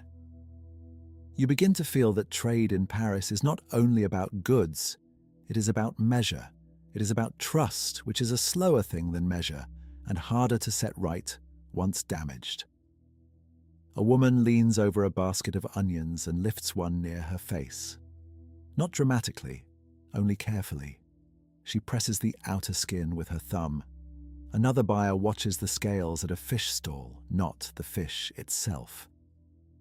A servant sent from a household checks the size of a loaf with the eye of someone who did not bake it and will still answer for it later. Little purchases ask for little proofs. This is one reason rules matter so much here. In a city this large, many buyers cannot know every seller. The halles bring strangers near one another. A face may be familiar, a hand may not. So the city, the provost, the customs of crafts, all try in their slow way to place something firm between need and cheating. A standard measure, a set price in some conditions, a rule about what may be sold, when, and by whom. Not because medieval people love order more than anyone else, but because bread that is too light and wine that is stretched and cloth that is badly made all become the same kind of trouble once money is spent. You see it in the tools. Small iron balance scales, wooden measures, baskets known by use and shape, barrels and tubs that imply a quantity before a word is spoken. The objects of the market are not elegant, but they are persuasive. A buyer wants to see the scoop filled plainly, the weight set down openly, the knife cutting a piece in daylight, not under dim concealment. Some Parisian craft rules were careful about bad light for exactly this reason. Darkness can hide too much. Weak morning light can almost do the same. But now the sun has climbed enough to show roughness in the bread crust, dampness on fish skin, mold on a neglected onion, and the thinness of cloth where a thicker weave was promised. And still, even with all these signs, much depends on habit. The woman who comes every few days. The household servant who returns to the same stand because the cook trusts that stand. The old man who buys only a little cheese and never hurries because the same care that keeps a purse closed can also keep a family fed. A city runs on repeated caution. Coins pass from hand to hand, but not always alone. A known neighbor may ask for a short delay. A regular buyer may be allowed to settle later, especially for small sums, though this is uneven and not equally open to everyone. Credit in such a place is not a grand merchant affair most of the time. Often, it is only memory. A face remembered. A debt carried quietly for a few days. A promise made where both parties know they must likely meet again in the same lane.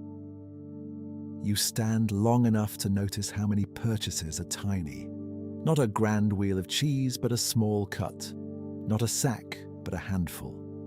Not enough wine for a feast, only enough for the table at hand. This is what makes precision so ordinary and so tiring. The seller must repeat the same motions dozens of times. Lift, show, weigh, cut, wrap if possible. Take coin, make change if any can be made. Turn back, begin again. There is no triumph in it, only accuracy, only patience. A disagreement rises a little nearby and then settles. One customer thinks a measure is short. The seller answers at once, sounding wounded more than angry. The container is filled again under watch. The grain, or perhaps dried peas, sits a little higher this time, mounded above the rim before being leveled. No court case follows, no speech worthy of memory. The buyer pays, the seller exhales. The lane continues. Most quarrels here are too small for history and too constant for surprise. All around you, quality and honesty are being tested in ways that barely look like tests. A thumb on the edge of cloth, a nose near a jug, fingers pressing an egg with careful doubt, a glance into the cut end of a cabbage, a fish turned just enough to inspect its eye and gills. This is what it means to provision a city without wrappers, labels, glass fronts, or printed guarantees. Judgment stays in the body, in the hand, in the nose, in memory. And there is another quiet truth beneath it. The market cannot wait for perfection. Goods must move. Bread stales, greens wilt, fish decline. Even trust has a daily rhythm. Come too late, and the best choice is gone. Come too early, and there may be less room to judge. So trade takes place in the middle ground, where caution meets necessity and both accept compromise. By now, the ground underfoot is more marked than before. Straw has shifted. Mud has spread thin under many shoes. Bits of leaf and peel cling to the edges of boards. Water from washing or melting damp has found the same shallow channels as yesterday. The city is wearing the day into the street. And through all of it, you remain in the ordinary center of exchange, where fairness is never perfect, cheating is never impossible, and yet most people still manage, by rule and repetition, to buy enough to continue. The bells sound again somewhere beyond the roofs. A few heads lift without needing to count the hour exactly. Morning is advancing. The market does not brighten so much as settle deeper into itself. As the bells pull the day toward midday, the market loosens without ever quite stopping. Trade does not end for a meal. It only thins in patches. One stall grows busy while another pauses. One seller chews standing up while watching the lane. Another waits until a child or helper can mine the goods for a short while. Rest in a place like this rarely comes as a full break. It comes in bites. You feel it first in the legs. The feet have been holding the same small territory for hours, shifting only enough to keep the blood moving. The shoulders have lifted baskets, reached for goods, leaned toward customers, and straightened again. Hands smell of what they have handled. Onion, cheese rind, wet wicker, old wood, coin. Midday food is plain because plain is what fits the day. Bread appears first, almost always, coarse, useful, familiar. Then perhaps cheese, a bit chalky at the edge where it has dried. Perhaps a scrap of onion or leek. Perhaps pottage brought from home in a container and eaten cool or warmed earlier, and now accepted as it is. Wine may be watered. Ale may appear, though drink varies by household means, custom, and what can be had without waste. Nobody pauses to admire the meal. It is not a meal for admiration. It is a pause against weakness. You watch a seller settle onto an upturned basket for no more than a minute or two. Elbows on knees, bread in one hand, the other hand still near the goods, as if appetite itself must remain ready to make change. Nearby, a porter squats against a wall with a hunk of loaf so hard that chewing becomes part meal, part labor. He eats without complaint because complaint would cost as much breath as chewing. Across the lane, a woman tears bread and shares it with a younger helper who swallows quickly, eyes still half on the customers. This is the shape of nourishment in a working city. Not silence, not ceremony. Just enough food to continue standing. The bells matter here more than a clock would. They divide the day without anyone needing to possess time personally. Sound travels over stalls and roofs, over churchyards and storage rooms, over the broad appetite of Paris. You may not know the exact count as a scholar would count it, but you know the body of the day. Morning labor has already happened. Midday has arrived because the stomach says so. The bells agree, and the light lies flatter across the boards. Around the Halle, the traffic shifts rather than stops. Some household servants come later, sent when kitchens know what is still missing. Some buyers with very little money wait to see whether perishable goods soften in price as time passes. This is especially true for food that does not improve by sitting. Not every seller can afford to lower a price. But not every seller can afford to carry spoiled goods home either. So the market acquires a different tone at midday.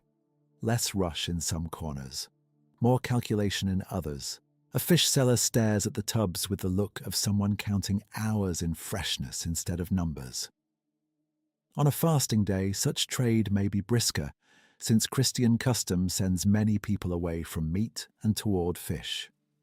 On other days, demand changes, but the same problem remains. Fish belong to time. Bread also belongs to time, though more slowly. Greens and herbs belong to time in another way again. The market is really many clocks at once, all made of spoilage, drying, souring, and staling. You notice too how the great city rests on little purchases by little people. The names in tax rolls where they survive tell of dense trades and narrow means. But standing here, you do not need the written record to sense it. The market is full of workers whose incomes are probably small, uncertain, or mixed together from several tasks. A person may sell, carry, sweep, mend, fetch, or keep watch in one long day. A household may depend on a stall, a bit of labor, and the favor of neighbors all at once. Wealth exists in Paris, certainly. You can feel it in the servants buying for larger houses, in better cloth, in louder certainty. But most of the bodies near you seem built for endurance rather than ease. The midday smell changes almost without warning. Morning damp has warmed. Trampled straw gives off a sweeter, stale note. Food smells rise more clearly as the air turns less sharp. Smoke from nearby hearths drifts in and settles among all the rest. The result is not one smell but layers. Bread and mud, onion and wool, fish and cask wood, a little dung from passing animals, a little sourness from drains that do not carry everything away. Nothing about it is clean, yet neither is it remarkable. This is simply what provisioning a medieval capital smells like when the sun has had a few hours to work on it. A child begins to cry somewhere, not in crisis, only in tiredness. Someone laughs once. A cooper strikes a barrel hoop in a steady rhythm farther off. Cartwheels complain over ruts. Voices rise and fall. The noise is real, but after hours inside it, even the noise becomes flat. Repeating sounds turn soft at the edges. They become weather. Some sellers take the lull to neaten what remains. Cloth is shaken out and spread again. Wilted outer leaves are stripped away. A board is wiped. A basket is turned so the better side faces outward. This is not deceit so much as maintenance. In a market of small margins, appearance is part of survival. Freshness must be protected where it can be. Dignity too. If you are hoping for a true rest, midday refuses it gently. There is only this half pause, this standing meal, this short easing of the back before another customer approaches. The city is hungry all through the day, and hunger does not keep a tidy schedule. So you finish chewing. You swallow. You brush crumbs from your fingers onto the boards or into your palm. You shift your weight to the other foot. The bells have already moved on. Light sits broader on the lane, and the long middle of the day, with all its small bargains and tired legs, goes on exactly as expected. The long middle of the day does not break all at once. It thins. One customer steps away. Another takes the place left warm by the first. A child is sent with a coin closed tightly in a fist. An older woman stands longer than she needs to, not only choosing, but resting a little in conversation. The lane keeps moving in these small increments, and your work becomes less about arranging abundance than about managing what has already been handled many times. Leaves bruise, herb stems bend. The outer skin of an onion loosens and begins to flake. Damp creeps upward from the ground through straw and wood and into everything that can absorb it. A marketplace is full of food, but it is also full of time. Every hour changes what can still be sold first, what must be wiped clean, and what should be set aside before it shames the rest. So your hands become careful in a new way. All morning you placed, counted, received, and returned change. Now you sort. The better pieces come forward. The tired ones drift back. A cracked egg if you sell eggs. A wilted bunch if you sell greens. A loaf whose crust has softened. A cheese edge that needs trimming. A fish seller nearby has a harder task than yours. In warm weather, the whole afternoon can feel like a race against the nose. Even on a cooler day, there is scraping, rinsing, cutting away, and covering over. Freshness in Paris is never a still condition. It is work repeated every little while. You can smell this labor all around you, not one smell. Many small ones layered together, wet rushes underfoot, cabbage leaves beginning to sweeten as they turn, a trace of vinegar from somewhere near prepared food, fish water, yeast, smoke from a brazier or hearth drifting in when the air shifts, horse dung dried at the edges and newly softened where a wheel has pressed it into mud. None of it is surprising. None of it is worth remarking on. The market is not clean. It is active. From time to time, someone comes through with a basket or barrow for sweepings, peelings, spoiled scraps, broken straw, and the unlovely remains of trade. Medieval towns are always trying to be tidier than they truly are. Authorities can issue orders, neighbors can complain, but a place that feeds thousands leaves behind signs of feeding them. Water darkens the lane. Refuse gathers faster than dignity would prefer. You step around it, over it, and sometimes through it. Then the weather shifts a little, as weather always does. A breeze enters the lane and touches the damp fabric at your wrists. Perhaps a pale light slips from behind cloud and makes the boards of a nearby stall show their grain for a moment. Perhaps drizzle returns, so fine it does not seem worth naming, yet enough to bead on wool and darken uncovered wood. Summer and winter each have their own forms of nuisance. Heat brings flies, smell, soft butter, and quick spoilage. Cold brings numb fingers, shortened light, and the ache of standing still while trying to look lively enough to sell. But in any season, the market teaches the same lesson. Goods do not wait for comfort. You adjust what can be adjusted. Cloth is pulled a little farther over a basket. A lid is settled more tightly on a tub. A loaf is moved away from the edge. A bunch is sprinkled or shaken depending on the item and the weather. A seller with fruit turns the less attractive side downward if it can be hidden. Another seller trims away damage with a small knife and pretends the cut edge is as ordinary as the rest. This is not grand deception. It is the daily border between thrift and waste. Customers know this border too. They inspect more closely now. They lift, press, sniff, tilt toward the light. They ask for a better piece from underneath, or a smaller one at a smaller price. Sometimes they are right. Sometimes they are merely hopeful. A large city teaches skill in buying because coin is limited and hunger returns every day. Here in Paris, many people purchase only what they need for a meal or two.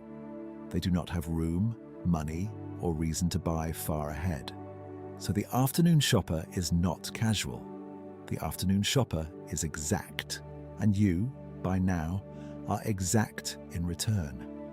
Your fingers know the weight of one more sale. Your shoulders know the cost of another hour. Your face learns the still expression that keeps courtesy in place without offering endless softness. Trade is polite only up to the point where weakness becomes expensive. Even so, most exchanges pass without real trouble.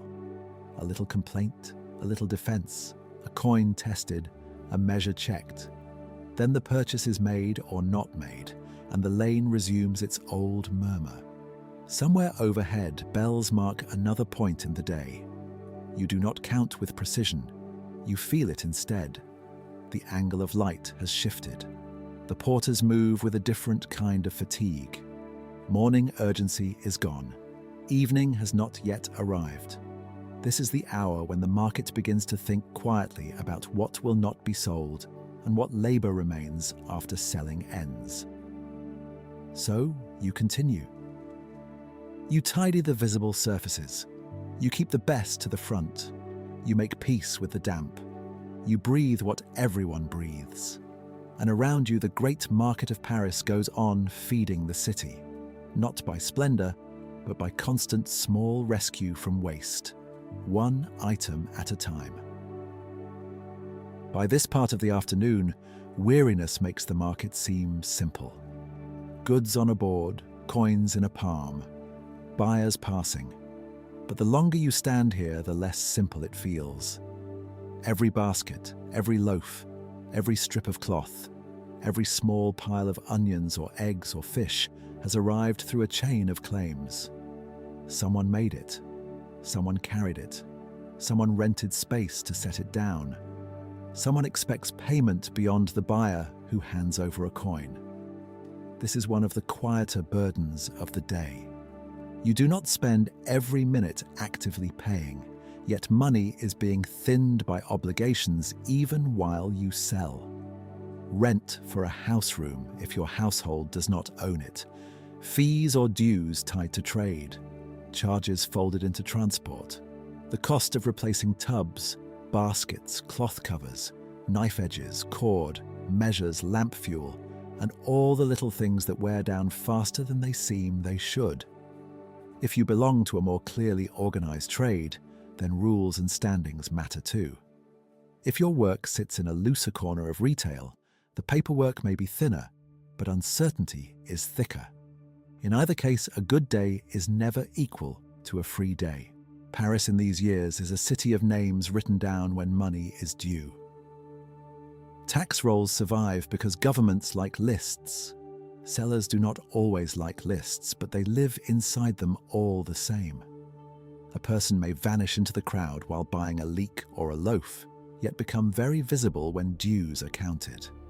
Occupation matters, neighborhood matters, reputation matters.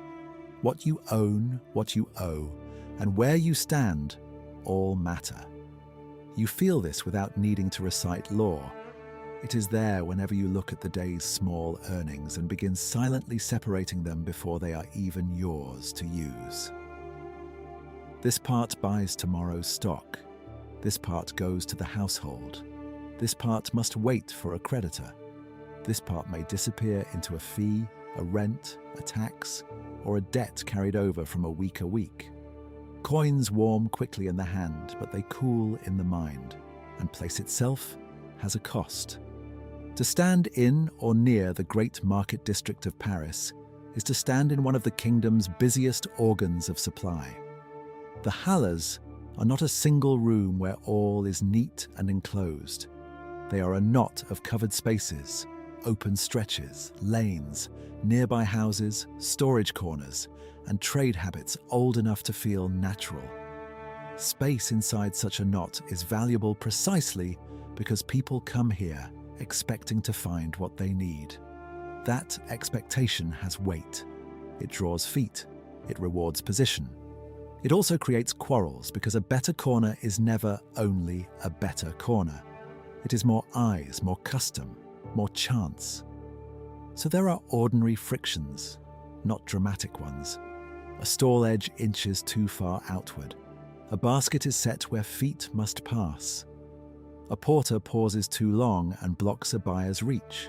Someone complains that another seller is intercepting customers too early or offering goods where they ought not be offered. Medieval towns know these problems well enough to regulate them, at least on parchment. In practice, the lane settles many things by habit, witness, and the tired wish to keep the day moving. You have likely learned that standing well with neighbors can be worth almost as much as keeping a sharp eye on coin. A nearby seller may watch your goods for a moment if you must step away. A porter may bring word of a fresh arrival from the river. A regular buyer may promise payment on the next day, and because you know the face and street, you may allow it. Credit in such a world is rarely grand.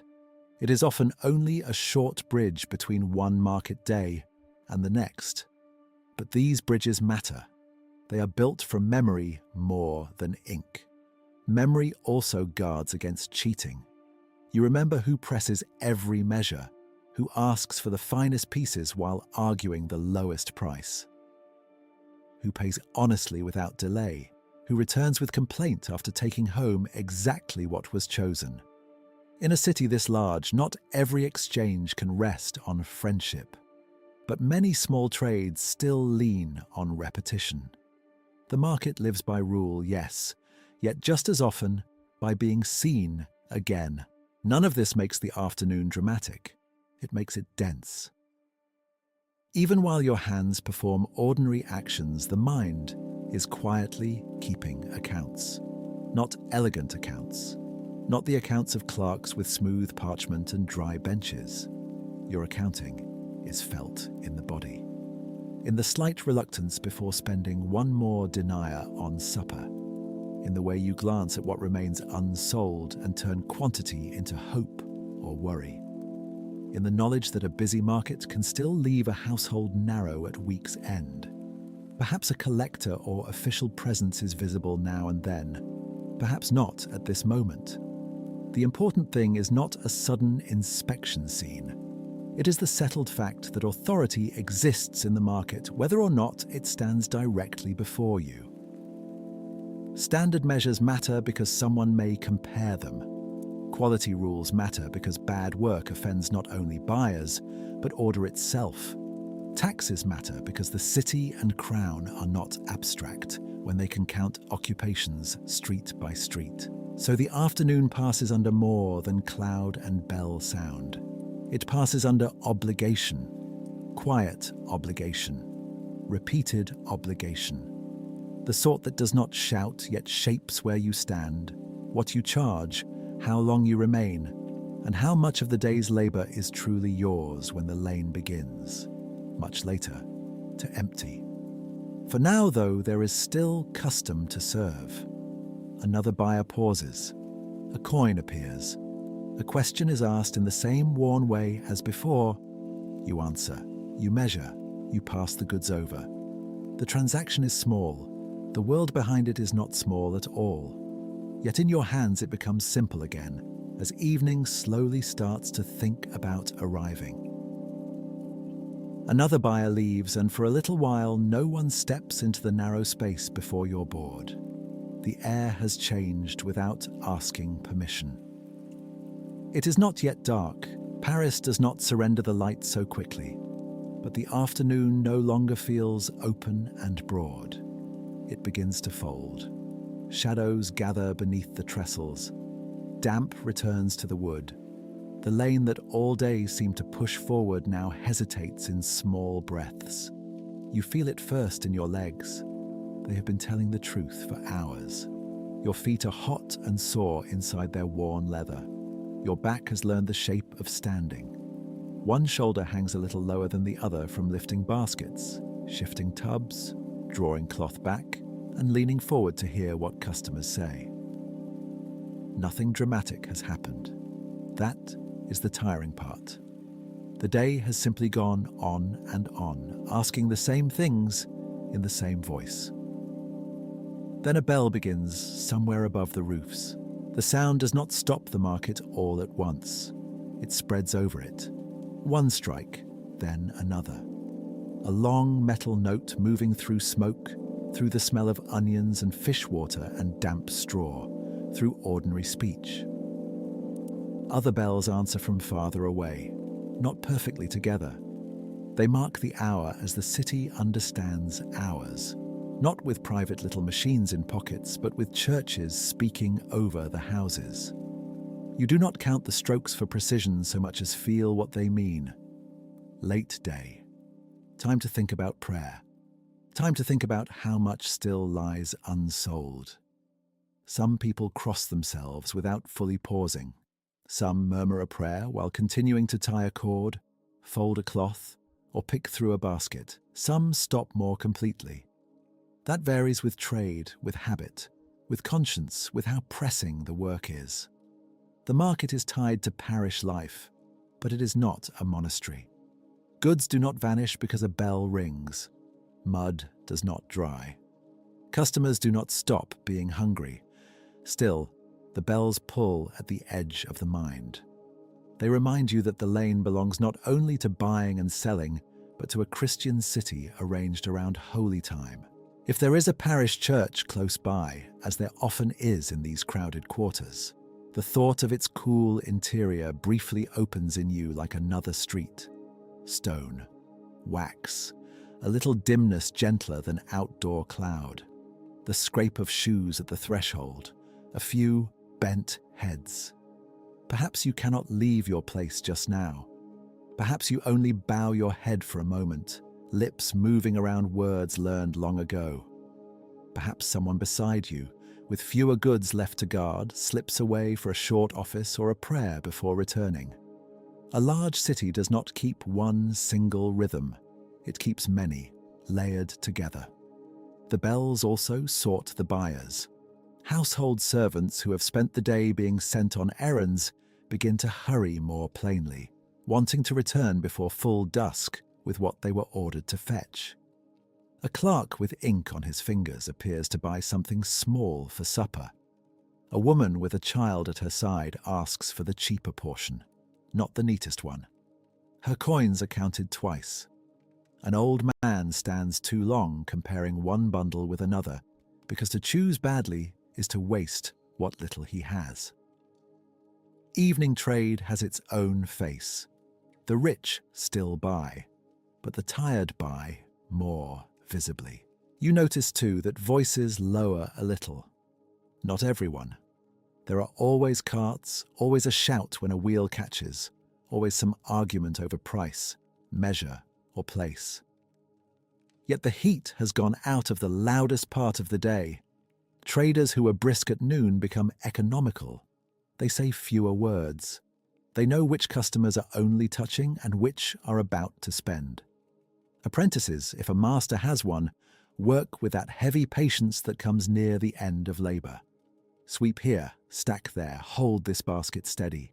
Fold that cloth again because the first fold was careless. In a city like Paris, where so many crafts and petty trades sit side by side, the bells travel over all of them together. Somewhere nearby, bread is still being counted. Elsewhere, fish are being judged by eye and smell before they turn. At another corner, a measure of wine is poured with care because measures matter, and suspicion is cheap. In yet another lane, cloth is protected from damp and dirt because poor light and poor handling both make trouble. The rules written down in books by provosts and crafts do not hover in the air as words. They live here as habits. Do not cheat the measure. Do not pass spoiled food as sound. Do not trust fading light too much. Finish while you can still see what you are doing. So your own hands begin to move toward evening tasks almost without telling you. You pull the best remaining goods a little closer. You turn the less handsome pieces so they can still be sold honestly, if not proudly. You wipe a board with the edge of a cloth already dark from use. You gather coins from one part of the trestle to another, away from the damp. If you use scales, you check that the pans hang clear and the weights are not lost under scraps or peelings. If you sell by count instead of weight, you count again, because tiredness makes simple numbers slippery. And while you work, the church remains present not as thunder, but as a frame around the hour. Feast days change demand. Fasting days shape what buyers seek. Bells divide labor. Parish ties can shape trust, charity, gossip, and blame. A market in Paris is not separate from religion any more than it is separate from mud. Both cling to the day. Both are ordinary. Perhaps you think briefly of confession. Perhaps of a candle to be bought another day. Perhaps only of getting through this last stretch without quarrel. Holiness in such a place is not always grand. Often it looks like fairness in measure, patience with a poor buyer, the refusal to water, trim, or hide too much.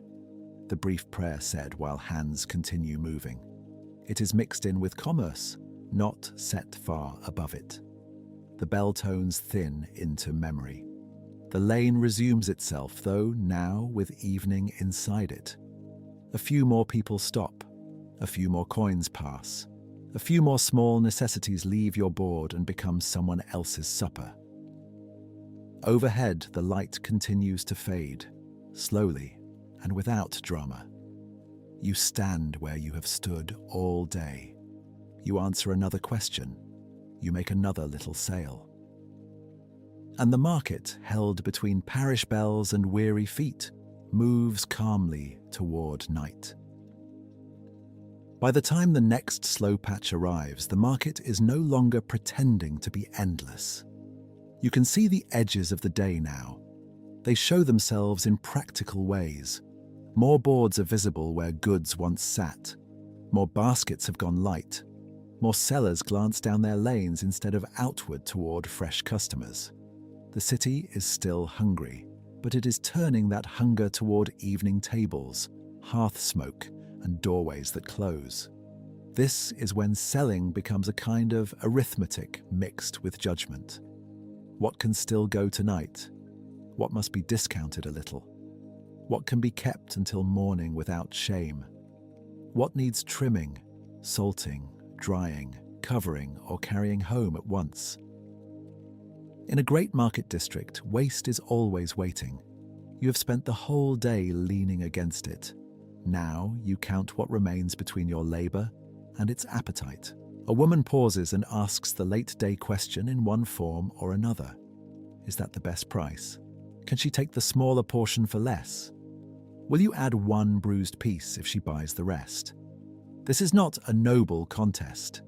It is one tired person speaking to another at the end of a long day.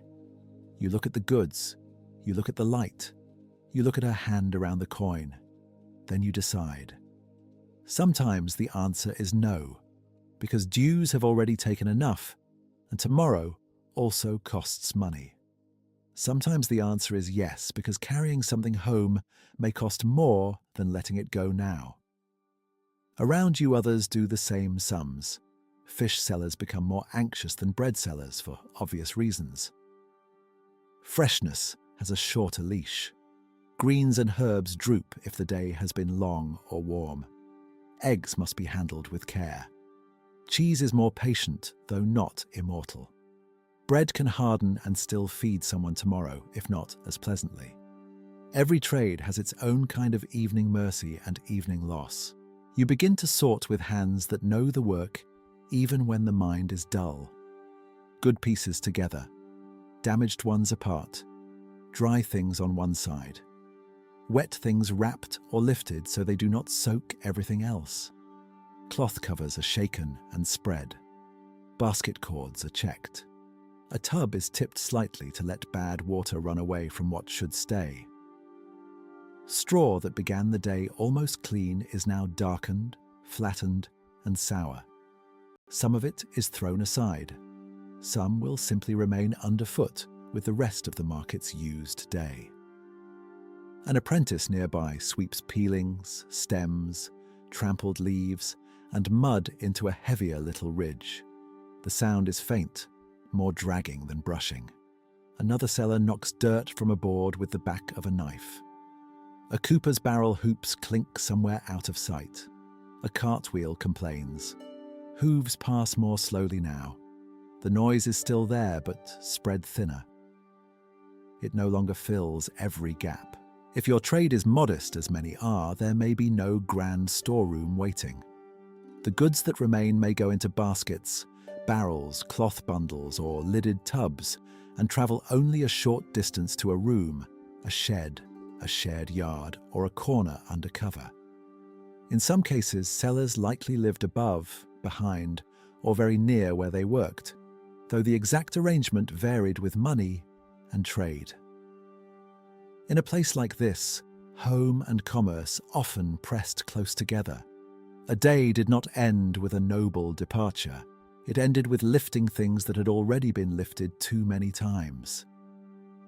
So you tie what must be tied. You count what must be counted. Coins are sorted by touch as much as sight. Small deniers. Larger sums if the day has gone well, though not often large enough to make you breathe differently. A few pieces may already belong in your mind to someone else. A due, a rent, a debt to a supplier, a payment waiting at home for bread, fuel, or cloth. Money in the hand is real. Money kept after obligation is something else. Perhaps a regular customer asks whether you will have the same goods tomorrow. Perhaps you answer that, God willing, you will. That phrase belongs naturally here. It is not theatrical. It simply admits weather, spoilage, supply, health, and all the other small things that can interfere with ordinary plans. In a market fed by riverboats, village carts, ovens, gardens, and human backs, tomorrow depends on many bodies continuing to do their dull work. You cover the remaining stock against damp evening air. You lower a cloth. You tuck in a corner. You wedge a basket so it will not tip. If there is a shutter, plank, or simple frame to secure, you do that too. Medieval market fittings are often plain. Trestles come apart, boards lift off, containers stack. Security is imperfect and trust only goes so far. So whatever can be carried usually is carried. Whatever can be hidden under rough fabric is hidden. Whatever must stay is left with a small hope that morning will find it where evening placed it. Then comes the bodily fact of leaving. When you finally straighten fully, it almost feels incorrect. Your spine resists. Your hands keep the memory of gripping handles and edges. The cold in the air is easier to notice once business no longer pushes against it. You look down the lane and see other sellers doing the same unwinding of the day. A stool lifted, a cloth folded, a remaining loaf tucked away. A child called closer. A last exchange made in low voices. No applause, no conclusion, just dispersal. The walkaway is short for some, longer for others. Perhaps you carry your own basket. Perhaps a younger back carries the heavier load. Perhaps two of you share it between a pole and cloth slings. The streets near the Halles are still alive, but no longer eager. Supper smoke thickens from hearths. Windows show weak points of light. The ground underfoot is familiar in all the old ways. Uneven boards here, churned mud there. A ribbon of dirty water seeking its own path, refuse that asks to be avoided without ever being fully avoidable. You pass smells that belong to evening rather than trade alone. Pottage, onion, ash, wet wool beginning to warm indoors. Perhaps a little wine, perhaps dung newly stirred by a cart returning late. The city does not become clean after market hours. It only changes flavour. At home, if home is only one room with a loft or shared corner, the day's goods may enter before you do. They are placed first, covered first, counted first. Commerce lingers into domestic space. Only after that, do shoulders lower. Only after that, do shoes loosen, bread reappear, and the thought of sitting become almost luxurious. Still, you are not there yet. For now, there is just this careful leaving, this carrying, this last duty to the unsold and the nearly sold. Behind you, the market settles into dark timber shapes and fading voices. Ahead of you waits a meal, perhaps prayer, perhaps family, and at last the relief of not standing in public view. The day narrows, the baskets sway a little with each step, and you walk home through the damp like thousands of others in Paris. One ordinary seller among many, bringing what remains of the market back into the night. By the time you reach the door, the market is no longer a place around you. It is a weight in your arms. It is the damp in your hem. It is the smell that has gone home with you, caught in wool, in wicker, in the folds of cloth. Inside, the room feels smaller than the lane, but kinder. The air is close, a little warmer. Smoke from the hearth has nowhere much to go, and so it hangs low, mixing with the scent of old boards, cooked onions, and the day's tired goods. You set the baskets down carefully. Even now there is order to keep. Things that can last until morning are placed aside. Things that must be eaten soon come nearer the firelight and nearer the hand. In a rich household, this sorting might feel almost invisible. In an ordinary one, it is part of survival.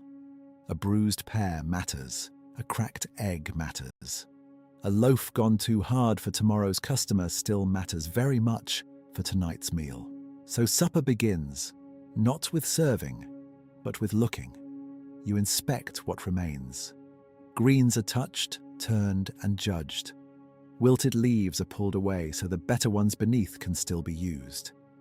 A bit of cheese is cut where the rind has dried. Onions are shaken free of the worst dirt. Bread is tested with the thumb. Some of what would sell poorly tomorrow will disappear honorably into the pot tonight. The meal itself is plain. It is likely plain on most nights. Bread. Pottage if there is enough fuel and enough scraps worth simmering. Perhaps a little cheese, perhaps leeks or onions softening in a small vessel. Perhaps watered wine if means allow it, or ale, though drink varies by household, custom, and purse. Medieval working diets in towns are usually built from repetition rather than choice. The comfort lies less in surprise than in arrival. Warmth, salt, a full mouth after a public day. You sit at last, and sitting feels almost extravagant. Legs that have held steady all day begin to speak in their own language. Ankles pulse. Lower back loosens by degrees. Fingers uncurl slowly, as if they still expect to grasp cord, coin, or basket handles. Much of market labor is made of standing and waiting without appearing to wait. The body stores that labor quietly. It asks to be paid back in stillness. And then there is the counting. Not dramatic counting. Not the sort that changes a family's fortunes in a single heap. Just small money. Familiar money. Deniers perhaps a few larger pieces if the day has gone tolerably well, though for many little sellers the rhythm is mostly tiny coins passing in and out like drops of water. You place them down one by one. Some must go toward replacing stock, some toward rent, dues or debts, some toward fuel, some toward bread, purchased from others when your own goods do not feed you. Money in a market household is rarely idle for long. This is where the day becomes very honest. In the lane, trade can seem lively. Voices rise, hands move, goods change owners. There is motion enough to make the whole thing feel abundant. At home, the truth is flatter. You count what remains after fees, after spoilage, after the things consumed by the work itself. A large city such as Paris feeds on countless small margins.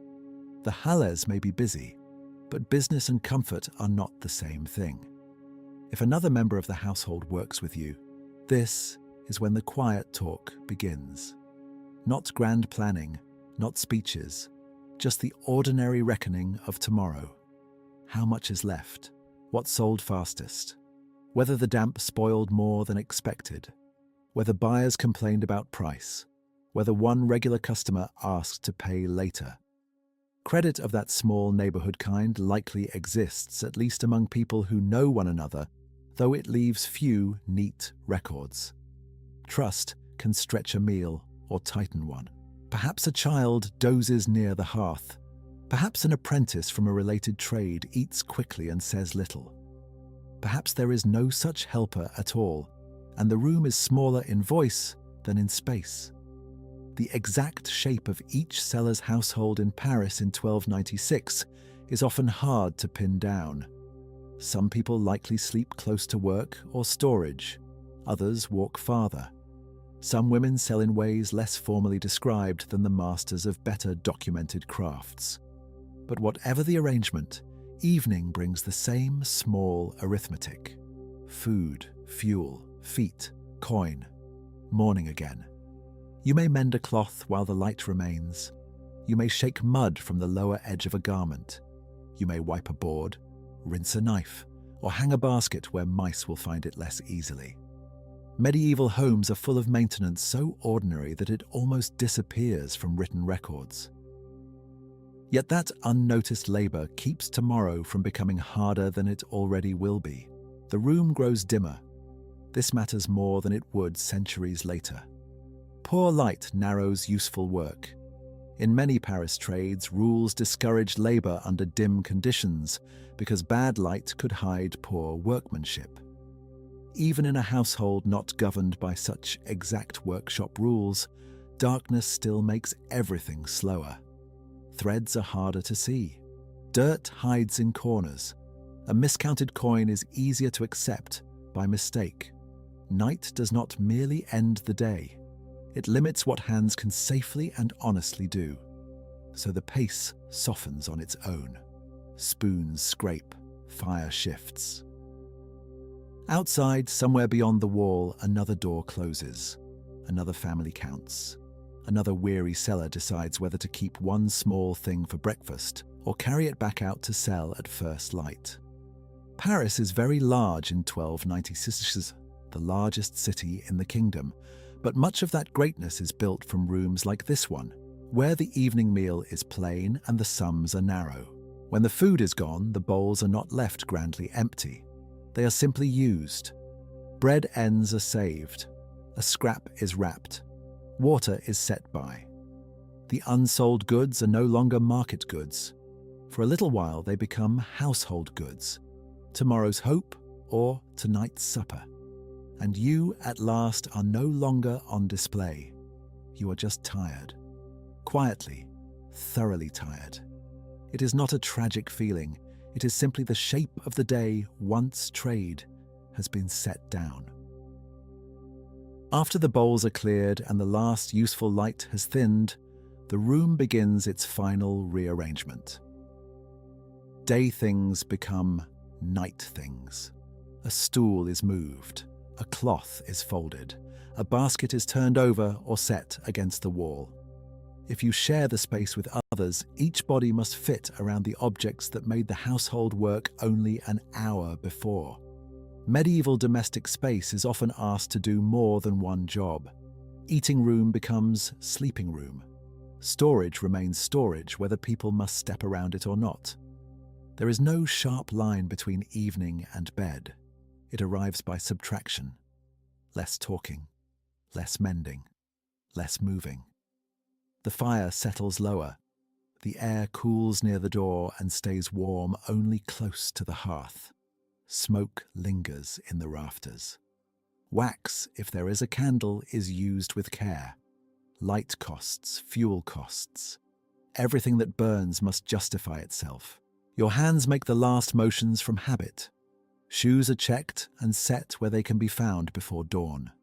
A cord is gathered, a cloth laid over what should not dry out too quickly. If the goods are especially vulnerable, perhaps they are covered once more against mice, damp or careless feet. A market day does not fully end until tomorrow has been protected as much as possible from the night. Then comes the bed, or what counts as bed. For many ordinary people in medieval towns, sleep is arranged with practicality rather than comfort as the first aim.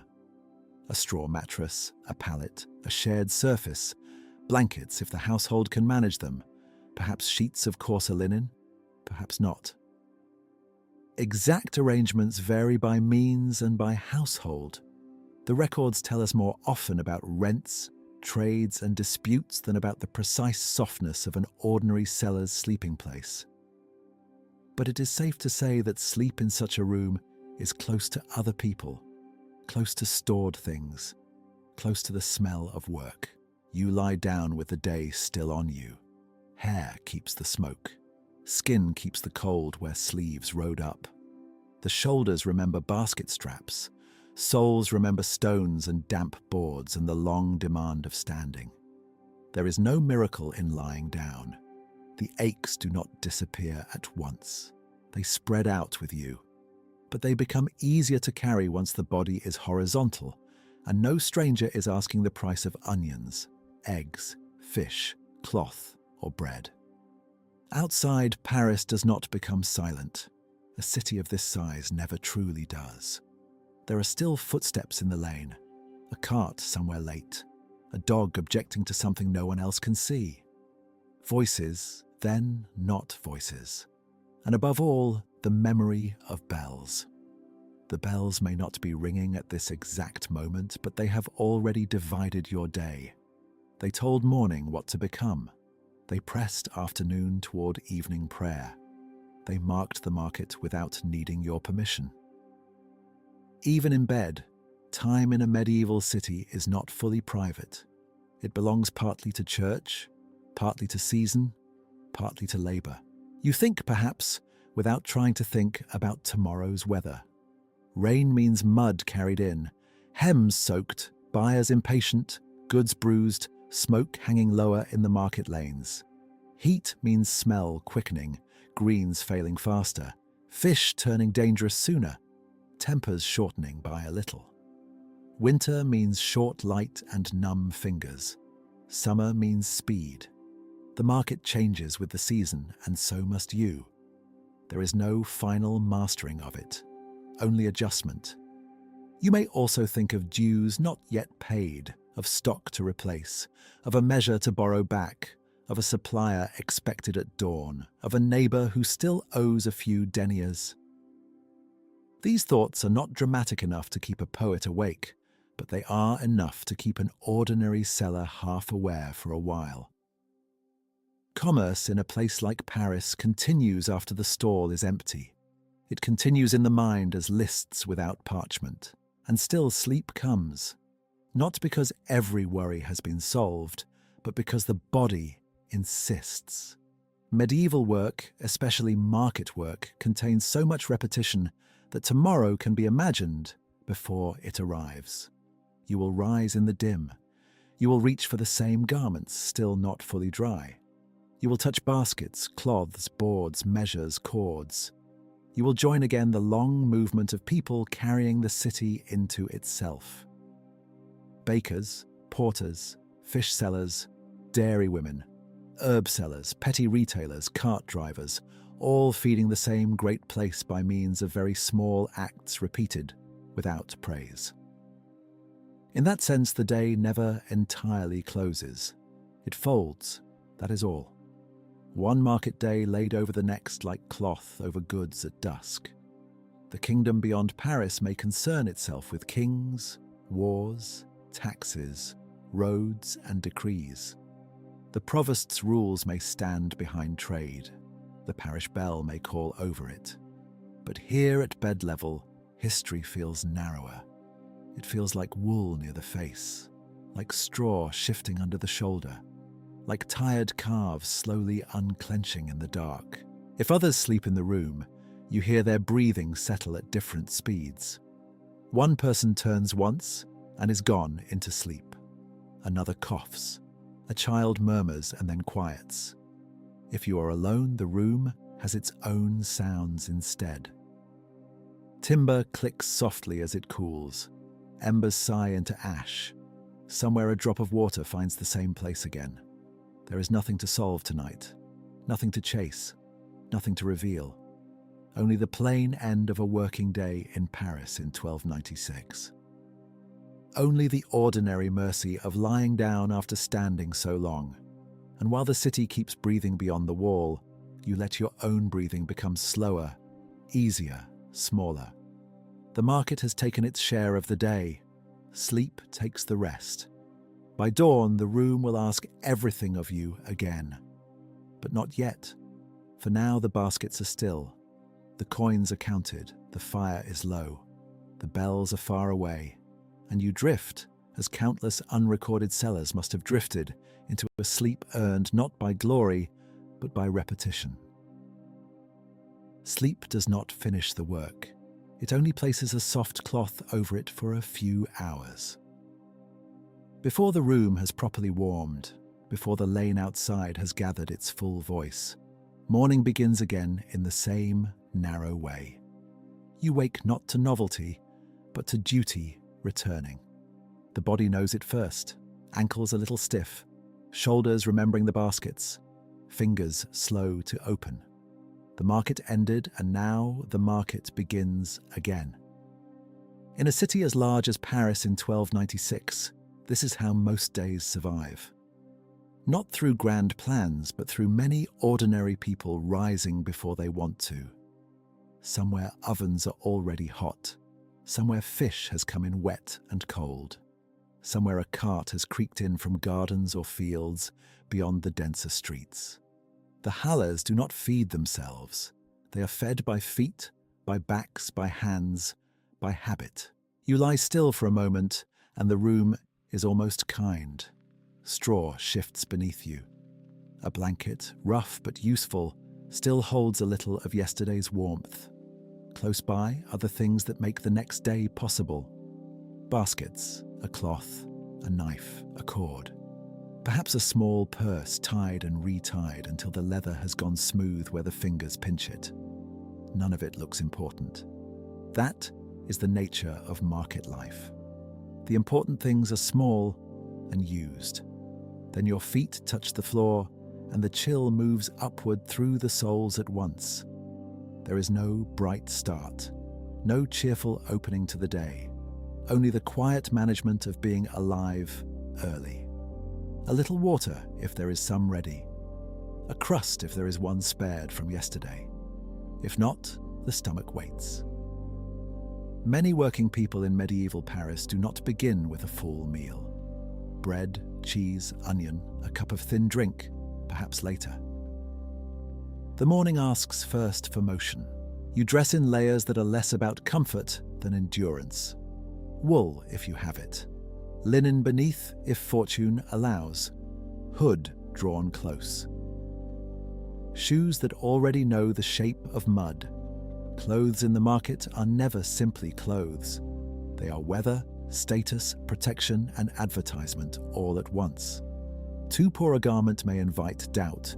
Too fine a one may suggest higher prices.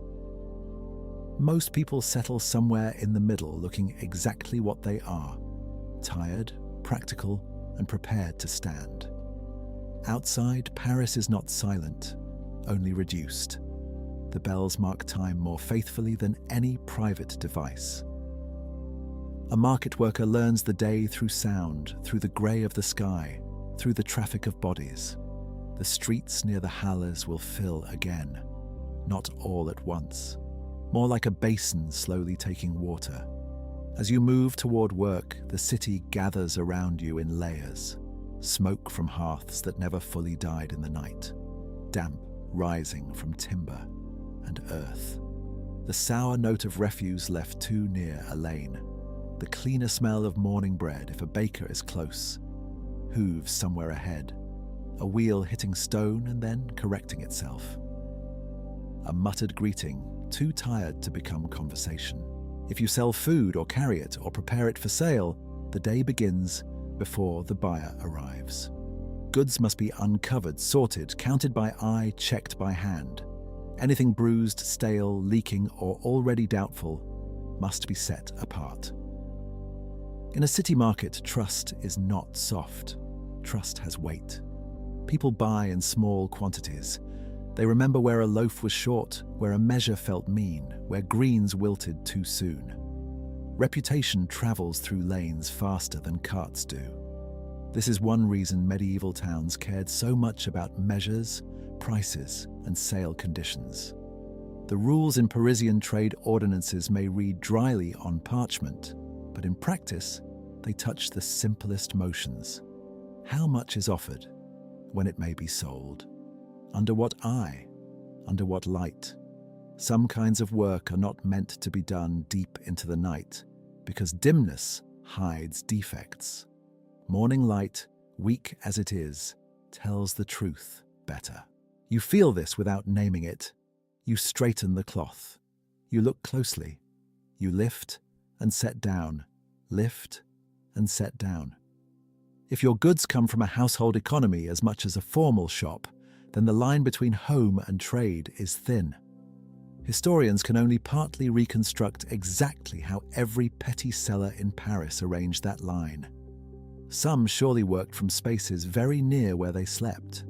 Others came farther, but in either case, the body carries the same knowledge. Household time is market time, and market time reaches into sleep. The Halles district receives all of this: bakers and buyers, porters and small retailers, women with baskets, apprentices sent on errands, men with loads on shoulder poles, carters inching through space too tight for comfort. It is not one neat hall in the modern sense, but a crowded zone of lanes, covered areas, trestles, storage, cries, puddles, and repeated movements. The city concentrates here not because it is beautiful, but because it is necessary. By the time you are ready to stand in your place again, dawn is still only beginning to admit itself. Light slips into the edges of things. Roof lines sharpen. Wet wood shows its grain. Straw darkens underfoot where it has taken in damp. Another day of small exchanges waits with all the patience of routine. Nothing has changed, and that is the point. Paris must eat again. Paris must buy again. Paris must doubt, compare, choose, and carry home again. And you, one ordinary seller among thousands, return to the same labor that keeps a very large city from feeling its hunger all at once. When the first useful light reaches the market, it does not arrive cleanly. It gathers in patches. A pale edge on a barrel hoop, a glint on a damp board, a soft silver on wet straw. The day shows itself in pieces, and the market answers by opening in pieces too. You reach your place and begin the ordinary ceremony of setting out. There is no audience for this part, or almost none. That is one of its comforts. Before trade fully begins, work belongs to the hands more than to the voice. A cloth is spread, baskets are lowered, knots are loosened, a tub is checked. A measure is placed where it can be reached quickly. A knife is set down, not carelessly, but in the spot where the fingers will find it without thought. Medieval market furniture is modest because it has to be. Trestles, baskets, tubs, barrels, rough boards, scales, standard containers when needed. Things to hold, divide, display, protect. The ground gives back the weather of the night. Mud keeps the memory of every foot. Refuse from yesterday has not vanished just because darkness covered it. The city has many people and only imperfect ways of cleaning after them. So the morning opens over old straw, bits of leaf, dung, drips, ash, and standing water in shallow places. No one expects purity. They hope instead for manageability. Around you, other workers are doing the same quiet arithmetic. How much can be set out at once? How much should stay covered? What must be sold first because it will not improve by waiting? Summer and winter change these judgments, but season always rules them. In warm weather, the fear is spoilage, flies, smell gathering too quickly. In cold weather, it is numb fingers, shortened light, and the deadening slowness that cold brings to trade. On this morning, the damp itself seems to make every task a little heavier. A porter passes with a load that asks the whole back to bear it.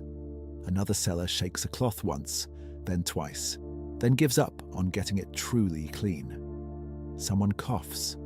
Someone laughs once in that low way people do when they are too busy to become cheerful. The market is noisy, yes, but not dramatic. Wheels, hooves, murmurs, calls, wood striking wood. A lid rolled back, a measure set down. The pattern matters more than any single sound. You notice how buyers begin, not in a flood, in twos and threes. A servant sent early, a neighbor who prefers first choice. A careful woman carrying a basket already half planned in her mind. In a city where many purchases are small, the first customer is not necessarily the richest, only the earliest. And early buying has its own mood. Less chatter, more inspection, hands that test weight, eyes that compare freshness. A question about price asked as if yesterday's answer might have softened in the night. Small transactions need trust because they leave so little room for error. If someone buys only a little bread, a few onions, a scrap of cheese, a portion of fish on a fasting day, then each coin matters. Each measure matters.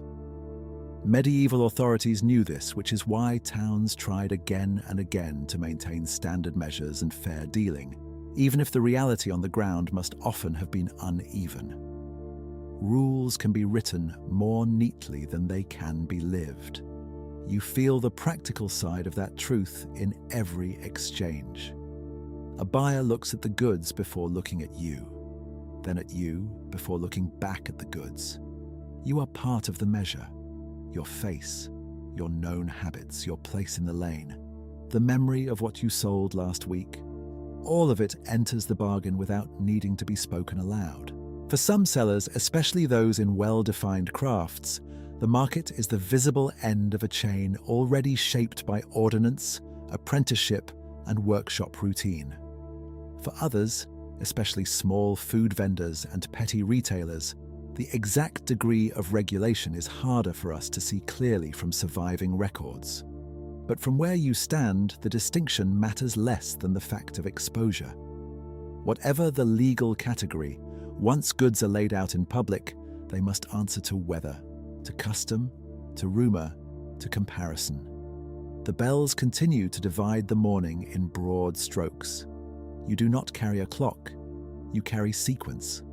First setting out, first buyer, first need to make change, first time adjusting the display because something has sold or soured or shifted, first ache between the shoulders, first wish to sit.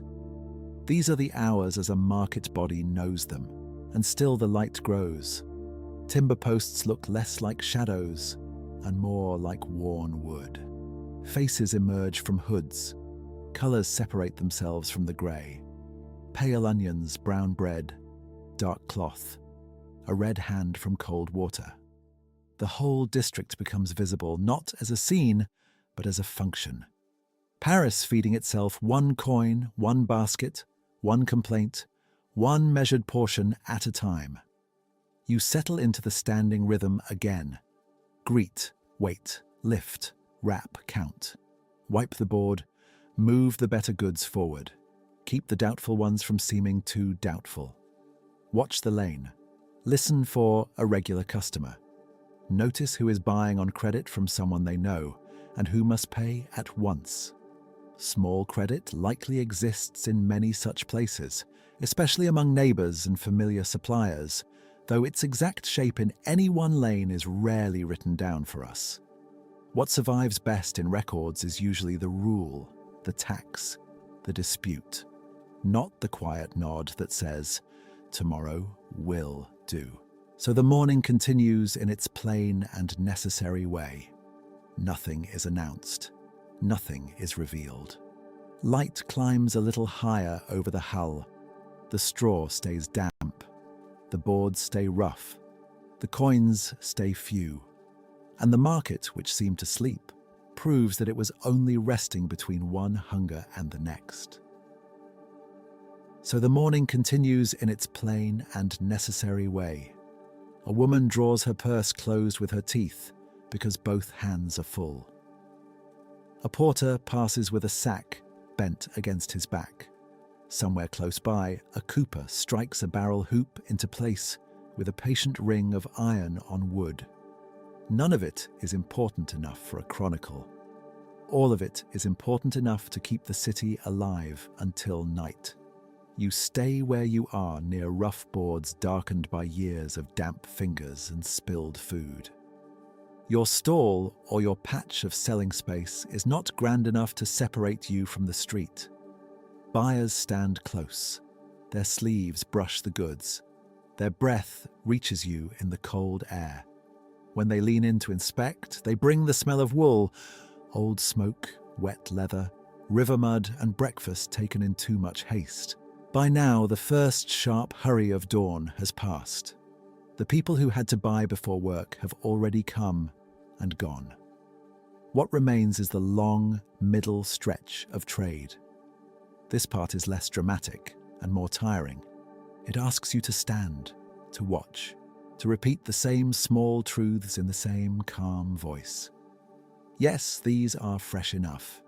Yes, the measure is fair. No, that one costs the same as before. Yes, if your sister comes later, you will remember what was promised. That memory is part of the work. A large city still depends on tiny acts of remembering. Who paid in full? Who is short by a denier? Who has a husband away on labor and asks for one more day? Who always claims not to have enough coin until you begin to turn away? Ordinary retail in a place like Paris likely runs on both money and reputation together. Coins matter, so do faces, so do habits. So does the long knowledge that this woman buys onions only on fasting days, or that this servant is sent by a household that settles honestly at week's end. The exact shape of that trust is not often written down. Tax rolls keep names, regulations keep rules. But the soft arrangements between neighbors mostly vanish. You feel them anyway in the rhythm of exchange. A pause, a nod, a hand lifted in half-promise, a coin given now, another later. Around you, the hallers keep sorting the city into appetites. Bread for one house, fish for another, greens for a pot, cheese for a board, fuel for a fire, cloth for mending. Nothing here is bought for display alone. Even a better cut of cloth will become a sleeve, a cap, a hood, a useful thing worn thin by weather. The market is full but not luxurious. Its abundance is practical. Its beauty, if there is any, lies in repetition. Round loaves, pale roots, dark barrels, damp wicker. The same weights lifted and set down, the same scales tipped and corrected. A buyer complains quietly that yesterday's goods were better. You listen. You answer without heat. In regulated trades, quality and honest measure matter enough that cities make rules about them, and Paris is no exception. Yet rules do not remove human grumbling. People still test, press, sniff, and doubt. They are careful because they buy in small amounts. A poor choice cannot be hidden inside plenty. If a loaf is light or a measure thin, someone notices at once because there is no cushion against the mistake. So much of the market rests on the body's own instruments. Eyes judge bruising and color. Fingers test firmness. Noses search for sourness, staleness, river smell, smoke, mold.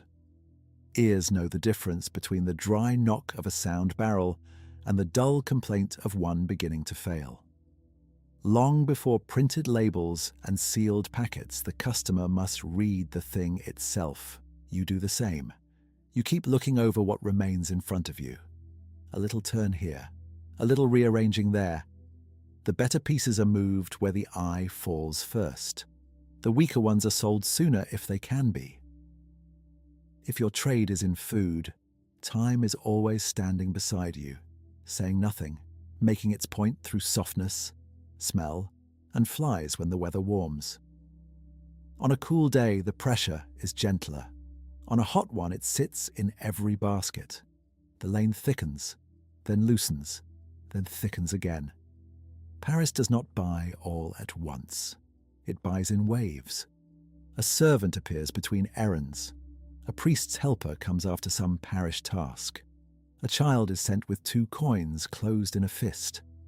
An older man stops not because he has decided to purchase, but because pausing at a stall lets him rest without admitting that he is tired. You learn to read those pauses too. Some customers are truly choosing. Others are only breathing. A city market serves both needs. It offers food and a place to stand among other breathing people, while bells divide the hours overhead. The bells matter even when you do not consciously count them. In 1296, most people do not carry private time with them. The day is marked by light, custom, and the church sounding above roofs and lanes. Work bends around those signals imperfectly but steadily. You feel the passing hour not as a number, but as a thinning patience in your legs, a shifting angle of light across the straw, the gradual warming and then dulling of the air beneath cloth and timber. If there is sun today, it does not arrive all at once in the market streets. It catches first on an upper shutter, then on a roof edge, then on the rim of a barrel, then finally lays a pale strip across the packed dirt and scattered chaff before your feet. If there is only cloud, the whole district stays the colour of soaked wool, and every board seems to hold the memory of old rain. A nearby seller eats standing up. The meal is barely a meal. Bread broken with one hand, a scrap of cheese, perhaps onion or leek, perhaps a swallow of watered wine, then back to work before the mouth is fully empty. This too is ordinary. Midday rest in a market does not always look like stopping. Often it means trading slower while chewing. It means letting one person watch the goods while another turns away for a moment. It means hunger being managed rather than satisfied. You take your own turn when you can. The taste is plain. The bread is a little dry at the edge. That does not trouble you. Dry bread is still bread. The body accepts what is given and continues. Close by, an apprentice or young helper sweeps away crushed leaves, straw, peelings, and the kind of dirt that is not exactly dirt anymore. Refuse gathers faster than anyone wants. Medieval market authorities worry often about obstruction, filth, and standing waste because a crowded selling district produces all three as naturally as breathing. Still, between official concern and daily reality lies a long stretch of compromise. The street is never clean for long. Water darkens one patch. Animal droppings mark another. Something soft underfoot warns you not to look too closely. And still business goes on. That may be the most reliable thing of all. Mud does not stop hunger. Smell does not stop bargaining. A bent trestle is fixed with a wedge. A torn cloth is folded over. A leaking tub is shifted. The market prefers correction to drama. At moments when no one is directly in front of you, you can feel how large Paris really is. Not by seeing the whole city, because you cannot. The lanes and roofs hide almost everything. You know it by demand, by the fact that goods disappear all day into houses you will never enter, by the fact that riverboats, village carts, ovens, dairies, gardens, workshops, and carrying backs all pour their separate labour towards this district.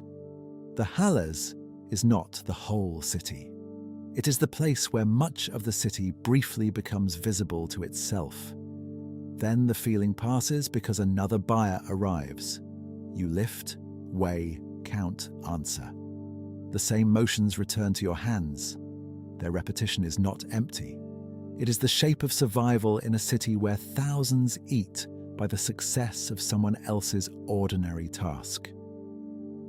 The market remembers this even if no book does. It remembers in polished wood, worn basket rims, scuffed thresholds, and the way a seller's shoulders settle into the same patient angle every day. By the time the next bell carries over the roofs, nothing has changed, and much has changed. A little less stock remains. A few more coins rest hidden in cloth. A few more promises have been made. A few more meals have begun elsewhere because this lane kept doing what it does. And so you remain in place a little longer, inside that old and practical rhythm, while the market goes on breathing around you. The market goes on breathing around you for a while longer, though more softly now. The strong push of buying has thinned. What remains is the plain work that never appears in a painted scene. You wait for the last uncertain customer. You answer one more small question about price. You lift a piece of cloth to show what is left beneath it. You shake your head at a request to lower the cost beyond what is sensible. Then, little by little, the day begins to fold itself. The light has changed without asking permission. It comes flatter now, less golden than pale, touching the upper boards and roof edges before withdrawing from the lane below. Between the stalls, damp holds on. Straw underfoot has become darker and softer where boots have ground it down. A dropped leaf clings to a rut in the mud. Water, spilled from somewhere, creeps along a groove between stones, carrying with it onion skin, a fish scale, a thread, and dust that was dust only this morning and is now paste. Your hands know what to do before thought catches up. You gather what can still be sold tomorrow. That is one sort of pile. Sound roots, a little bread if your trade touches bread, a wedge of cheese wrapped again, herbs that have not yet gone limp, cloth that must be shaken and covered, twine saved, never wasted. Then there is the other pile. Bruised leaves, a cracked egg if you deal in eggs, trimmings, rind, muddy straw too foul to keep, splinters from a crate edge. Market life is made from these divisions.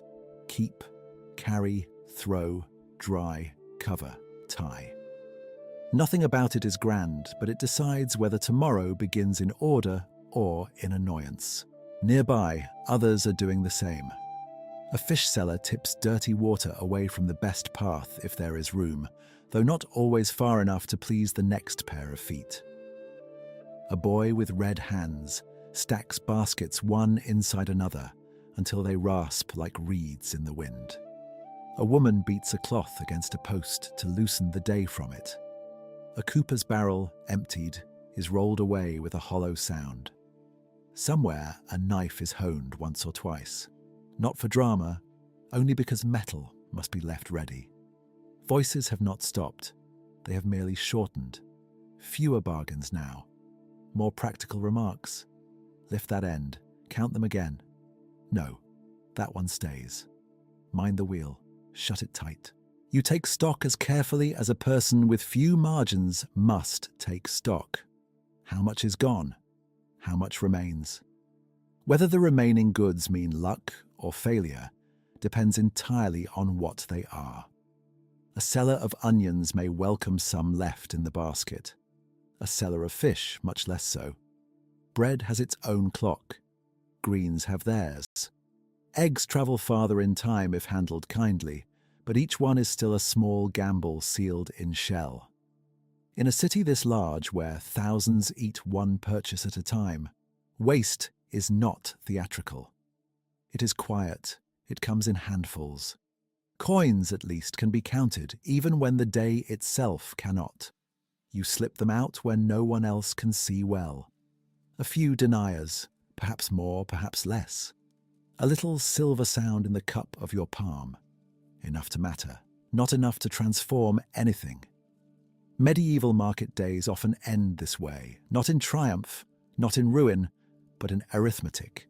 Rent waits, food waits, fuel waits. Dues, fees, and all the ordinary leakings away of coin wait with great patience. Paris is a rich city in the mouths of chroniclers and a costly one in the hands of people like you. Some exchanges have not been coin at all. A neighbour known to you has taken something with a promise for tomorrow or after the next sale. Such small credit surely existed in many places, though records preserve it badly unless it's soured into dispute. So you keep the promise in your head or in a scrap of memory tied to a face. Broad shoulders, blue hood, lives near the baker, owes 2 deniers. The city runs partly on money and partly on remembering who is likely to come back. You pull the cover over the stall. Cloth first, then rope, or board first, then peg. The exact manner changes with trade, wealth, and place. The halles are not one neat enclosed room, but a thick district of lanes, shelters, open standings, timber, storage, and neighbouring houses. so each closing looks a little different from the next. Some sellers can secure goods behind shutters. Some must carry nearly everything away. Some sleep very near their stock. Some walk farther, balancing the remains of the day against the trouble of transport. The records do not lead you by the hand through each arrangement, so this last hour must be held with some honesty. We know the market closed into darkness and damp. We know goods needed guarding, tying, sorting, and carrying. We do not know every hook and latch. Still, the body understands even where the document falls silent. Your shoulders are lower now. Your fingers are slow from repeated gripping. The place between thumb and forefinger aches from knots and lifting. The back of your neck has held the weather all day. Ordinary work leaves ordinary marks. By evening, they seem to belong not only to you, but to everyone nearby. Tiredness spreads across the lane like the dimming light itself. A bell comes from a church you cannot see from where you stand. In Paris, time is often heard before it is measured. Not yours alone. Shared time, parish time, market time, supper time, closing time, even if no one names it so. One by one, the signs answer the bell. A bench turned on its side, a shutter brought in, a candle shielded from the wind, hooves passing more steadily now that the crush has eased. The market does not stop all at once. It loosens. You tuck away the tools that make small trade possible, scales if you use them, weights if you are trusted with them, knife wrapped in cloth, spoon, measure, bit of wax, string. Nothing here is expensive enough to be admired for long, yet each thing matters, because without it, the next morning begins lame. Medieval commerce depends on such modest objects more than on speeches about prosperity. A barrel hoop that holds, a basket handle that does not split, a peg where it should be, a cover dry enough to use again. Now the lane opens in little gaps as people leave. Through one such gap you notice the timber posts more clearly than before. Their lower edges are dark with old wet. Their sides are polished where sleeves and shoulders have brushed them for years.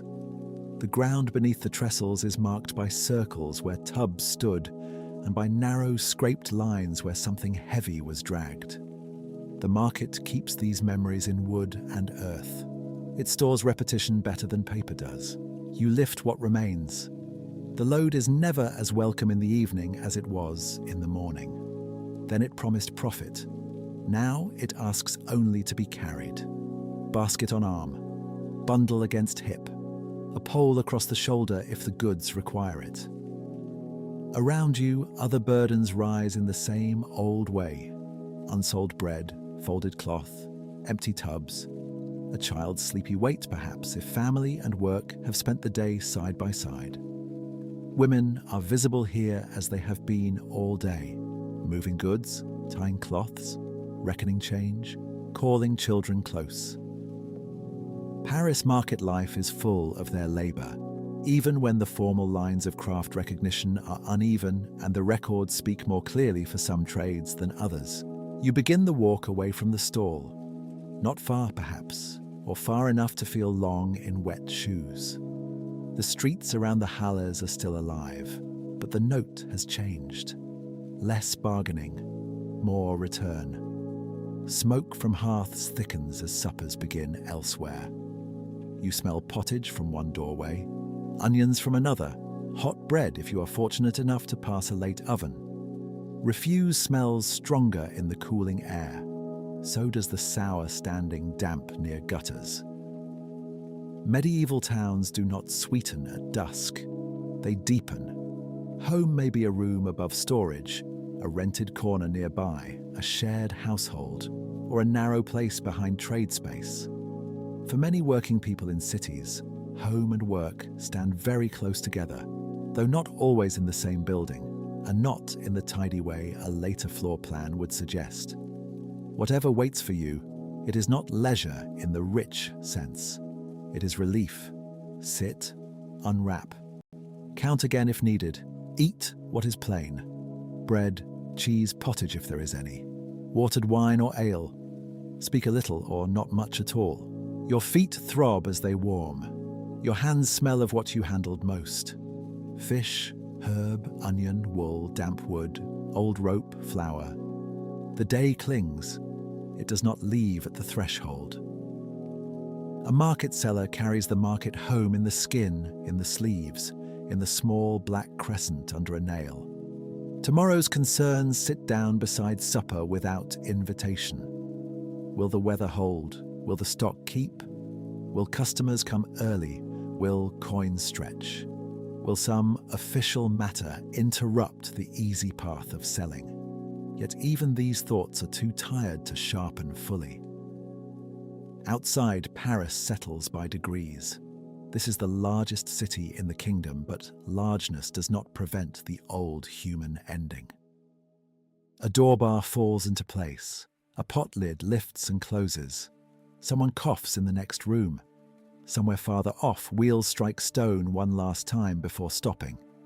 The market district, which seemed all appetite and movement at dawn, becomes a place of boards, cloths, embers and hidden goods waiting for first light. You lie down with the same city still around you, only dimmer. The bells will return. The carriers will return. The baskets and trestles and scales will return. Hunger will return with perfect faith. That is why the Hallis sleep lightly, not because tomorrow promises surprise, but because it promises the same labor again. And in a place like this, in a year like 1296, sameness is not emptiness. Sameness is how Paris eats. So the day closes without ceremony. No chronicle marks it. No clerk writes down the angle of your bent wrist, the damp in your hem, the weight of what remained unsold. And yet this too is medieval history. Not the loud part, the carrying part, the tying shut, the counting in poor light, the walk home through lanes that smell of smoke and waste and supper, the tired meal, the narrow bed, the body settling at last. By dawn, you will do it again, quietly, because the city asks, because the city pays a little, because the city must eat, and because nearly all the people history forgets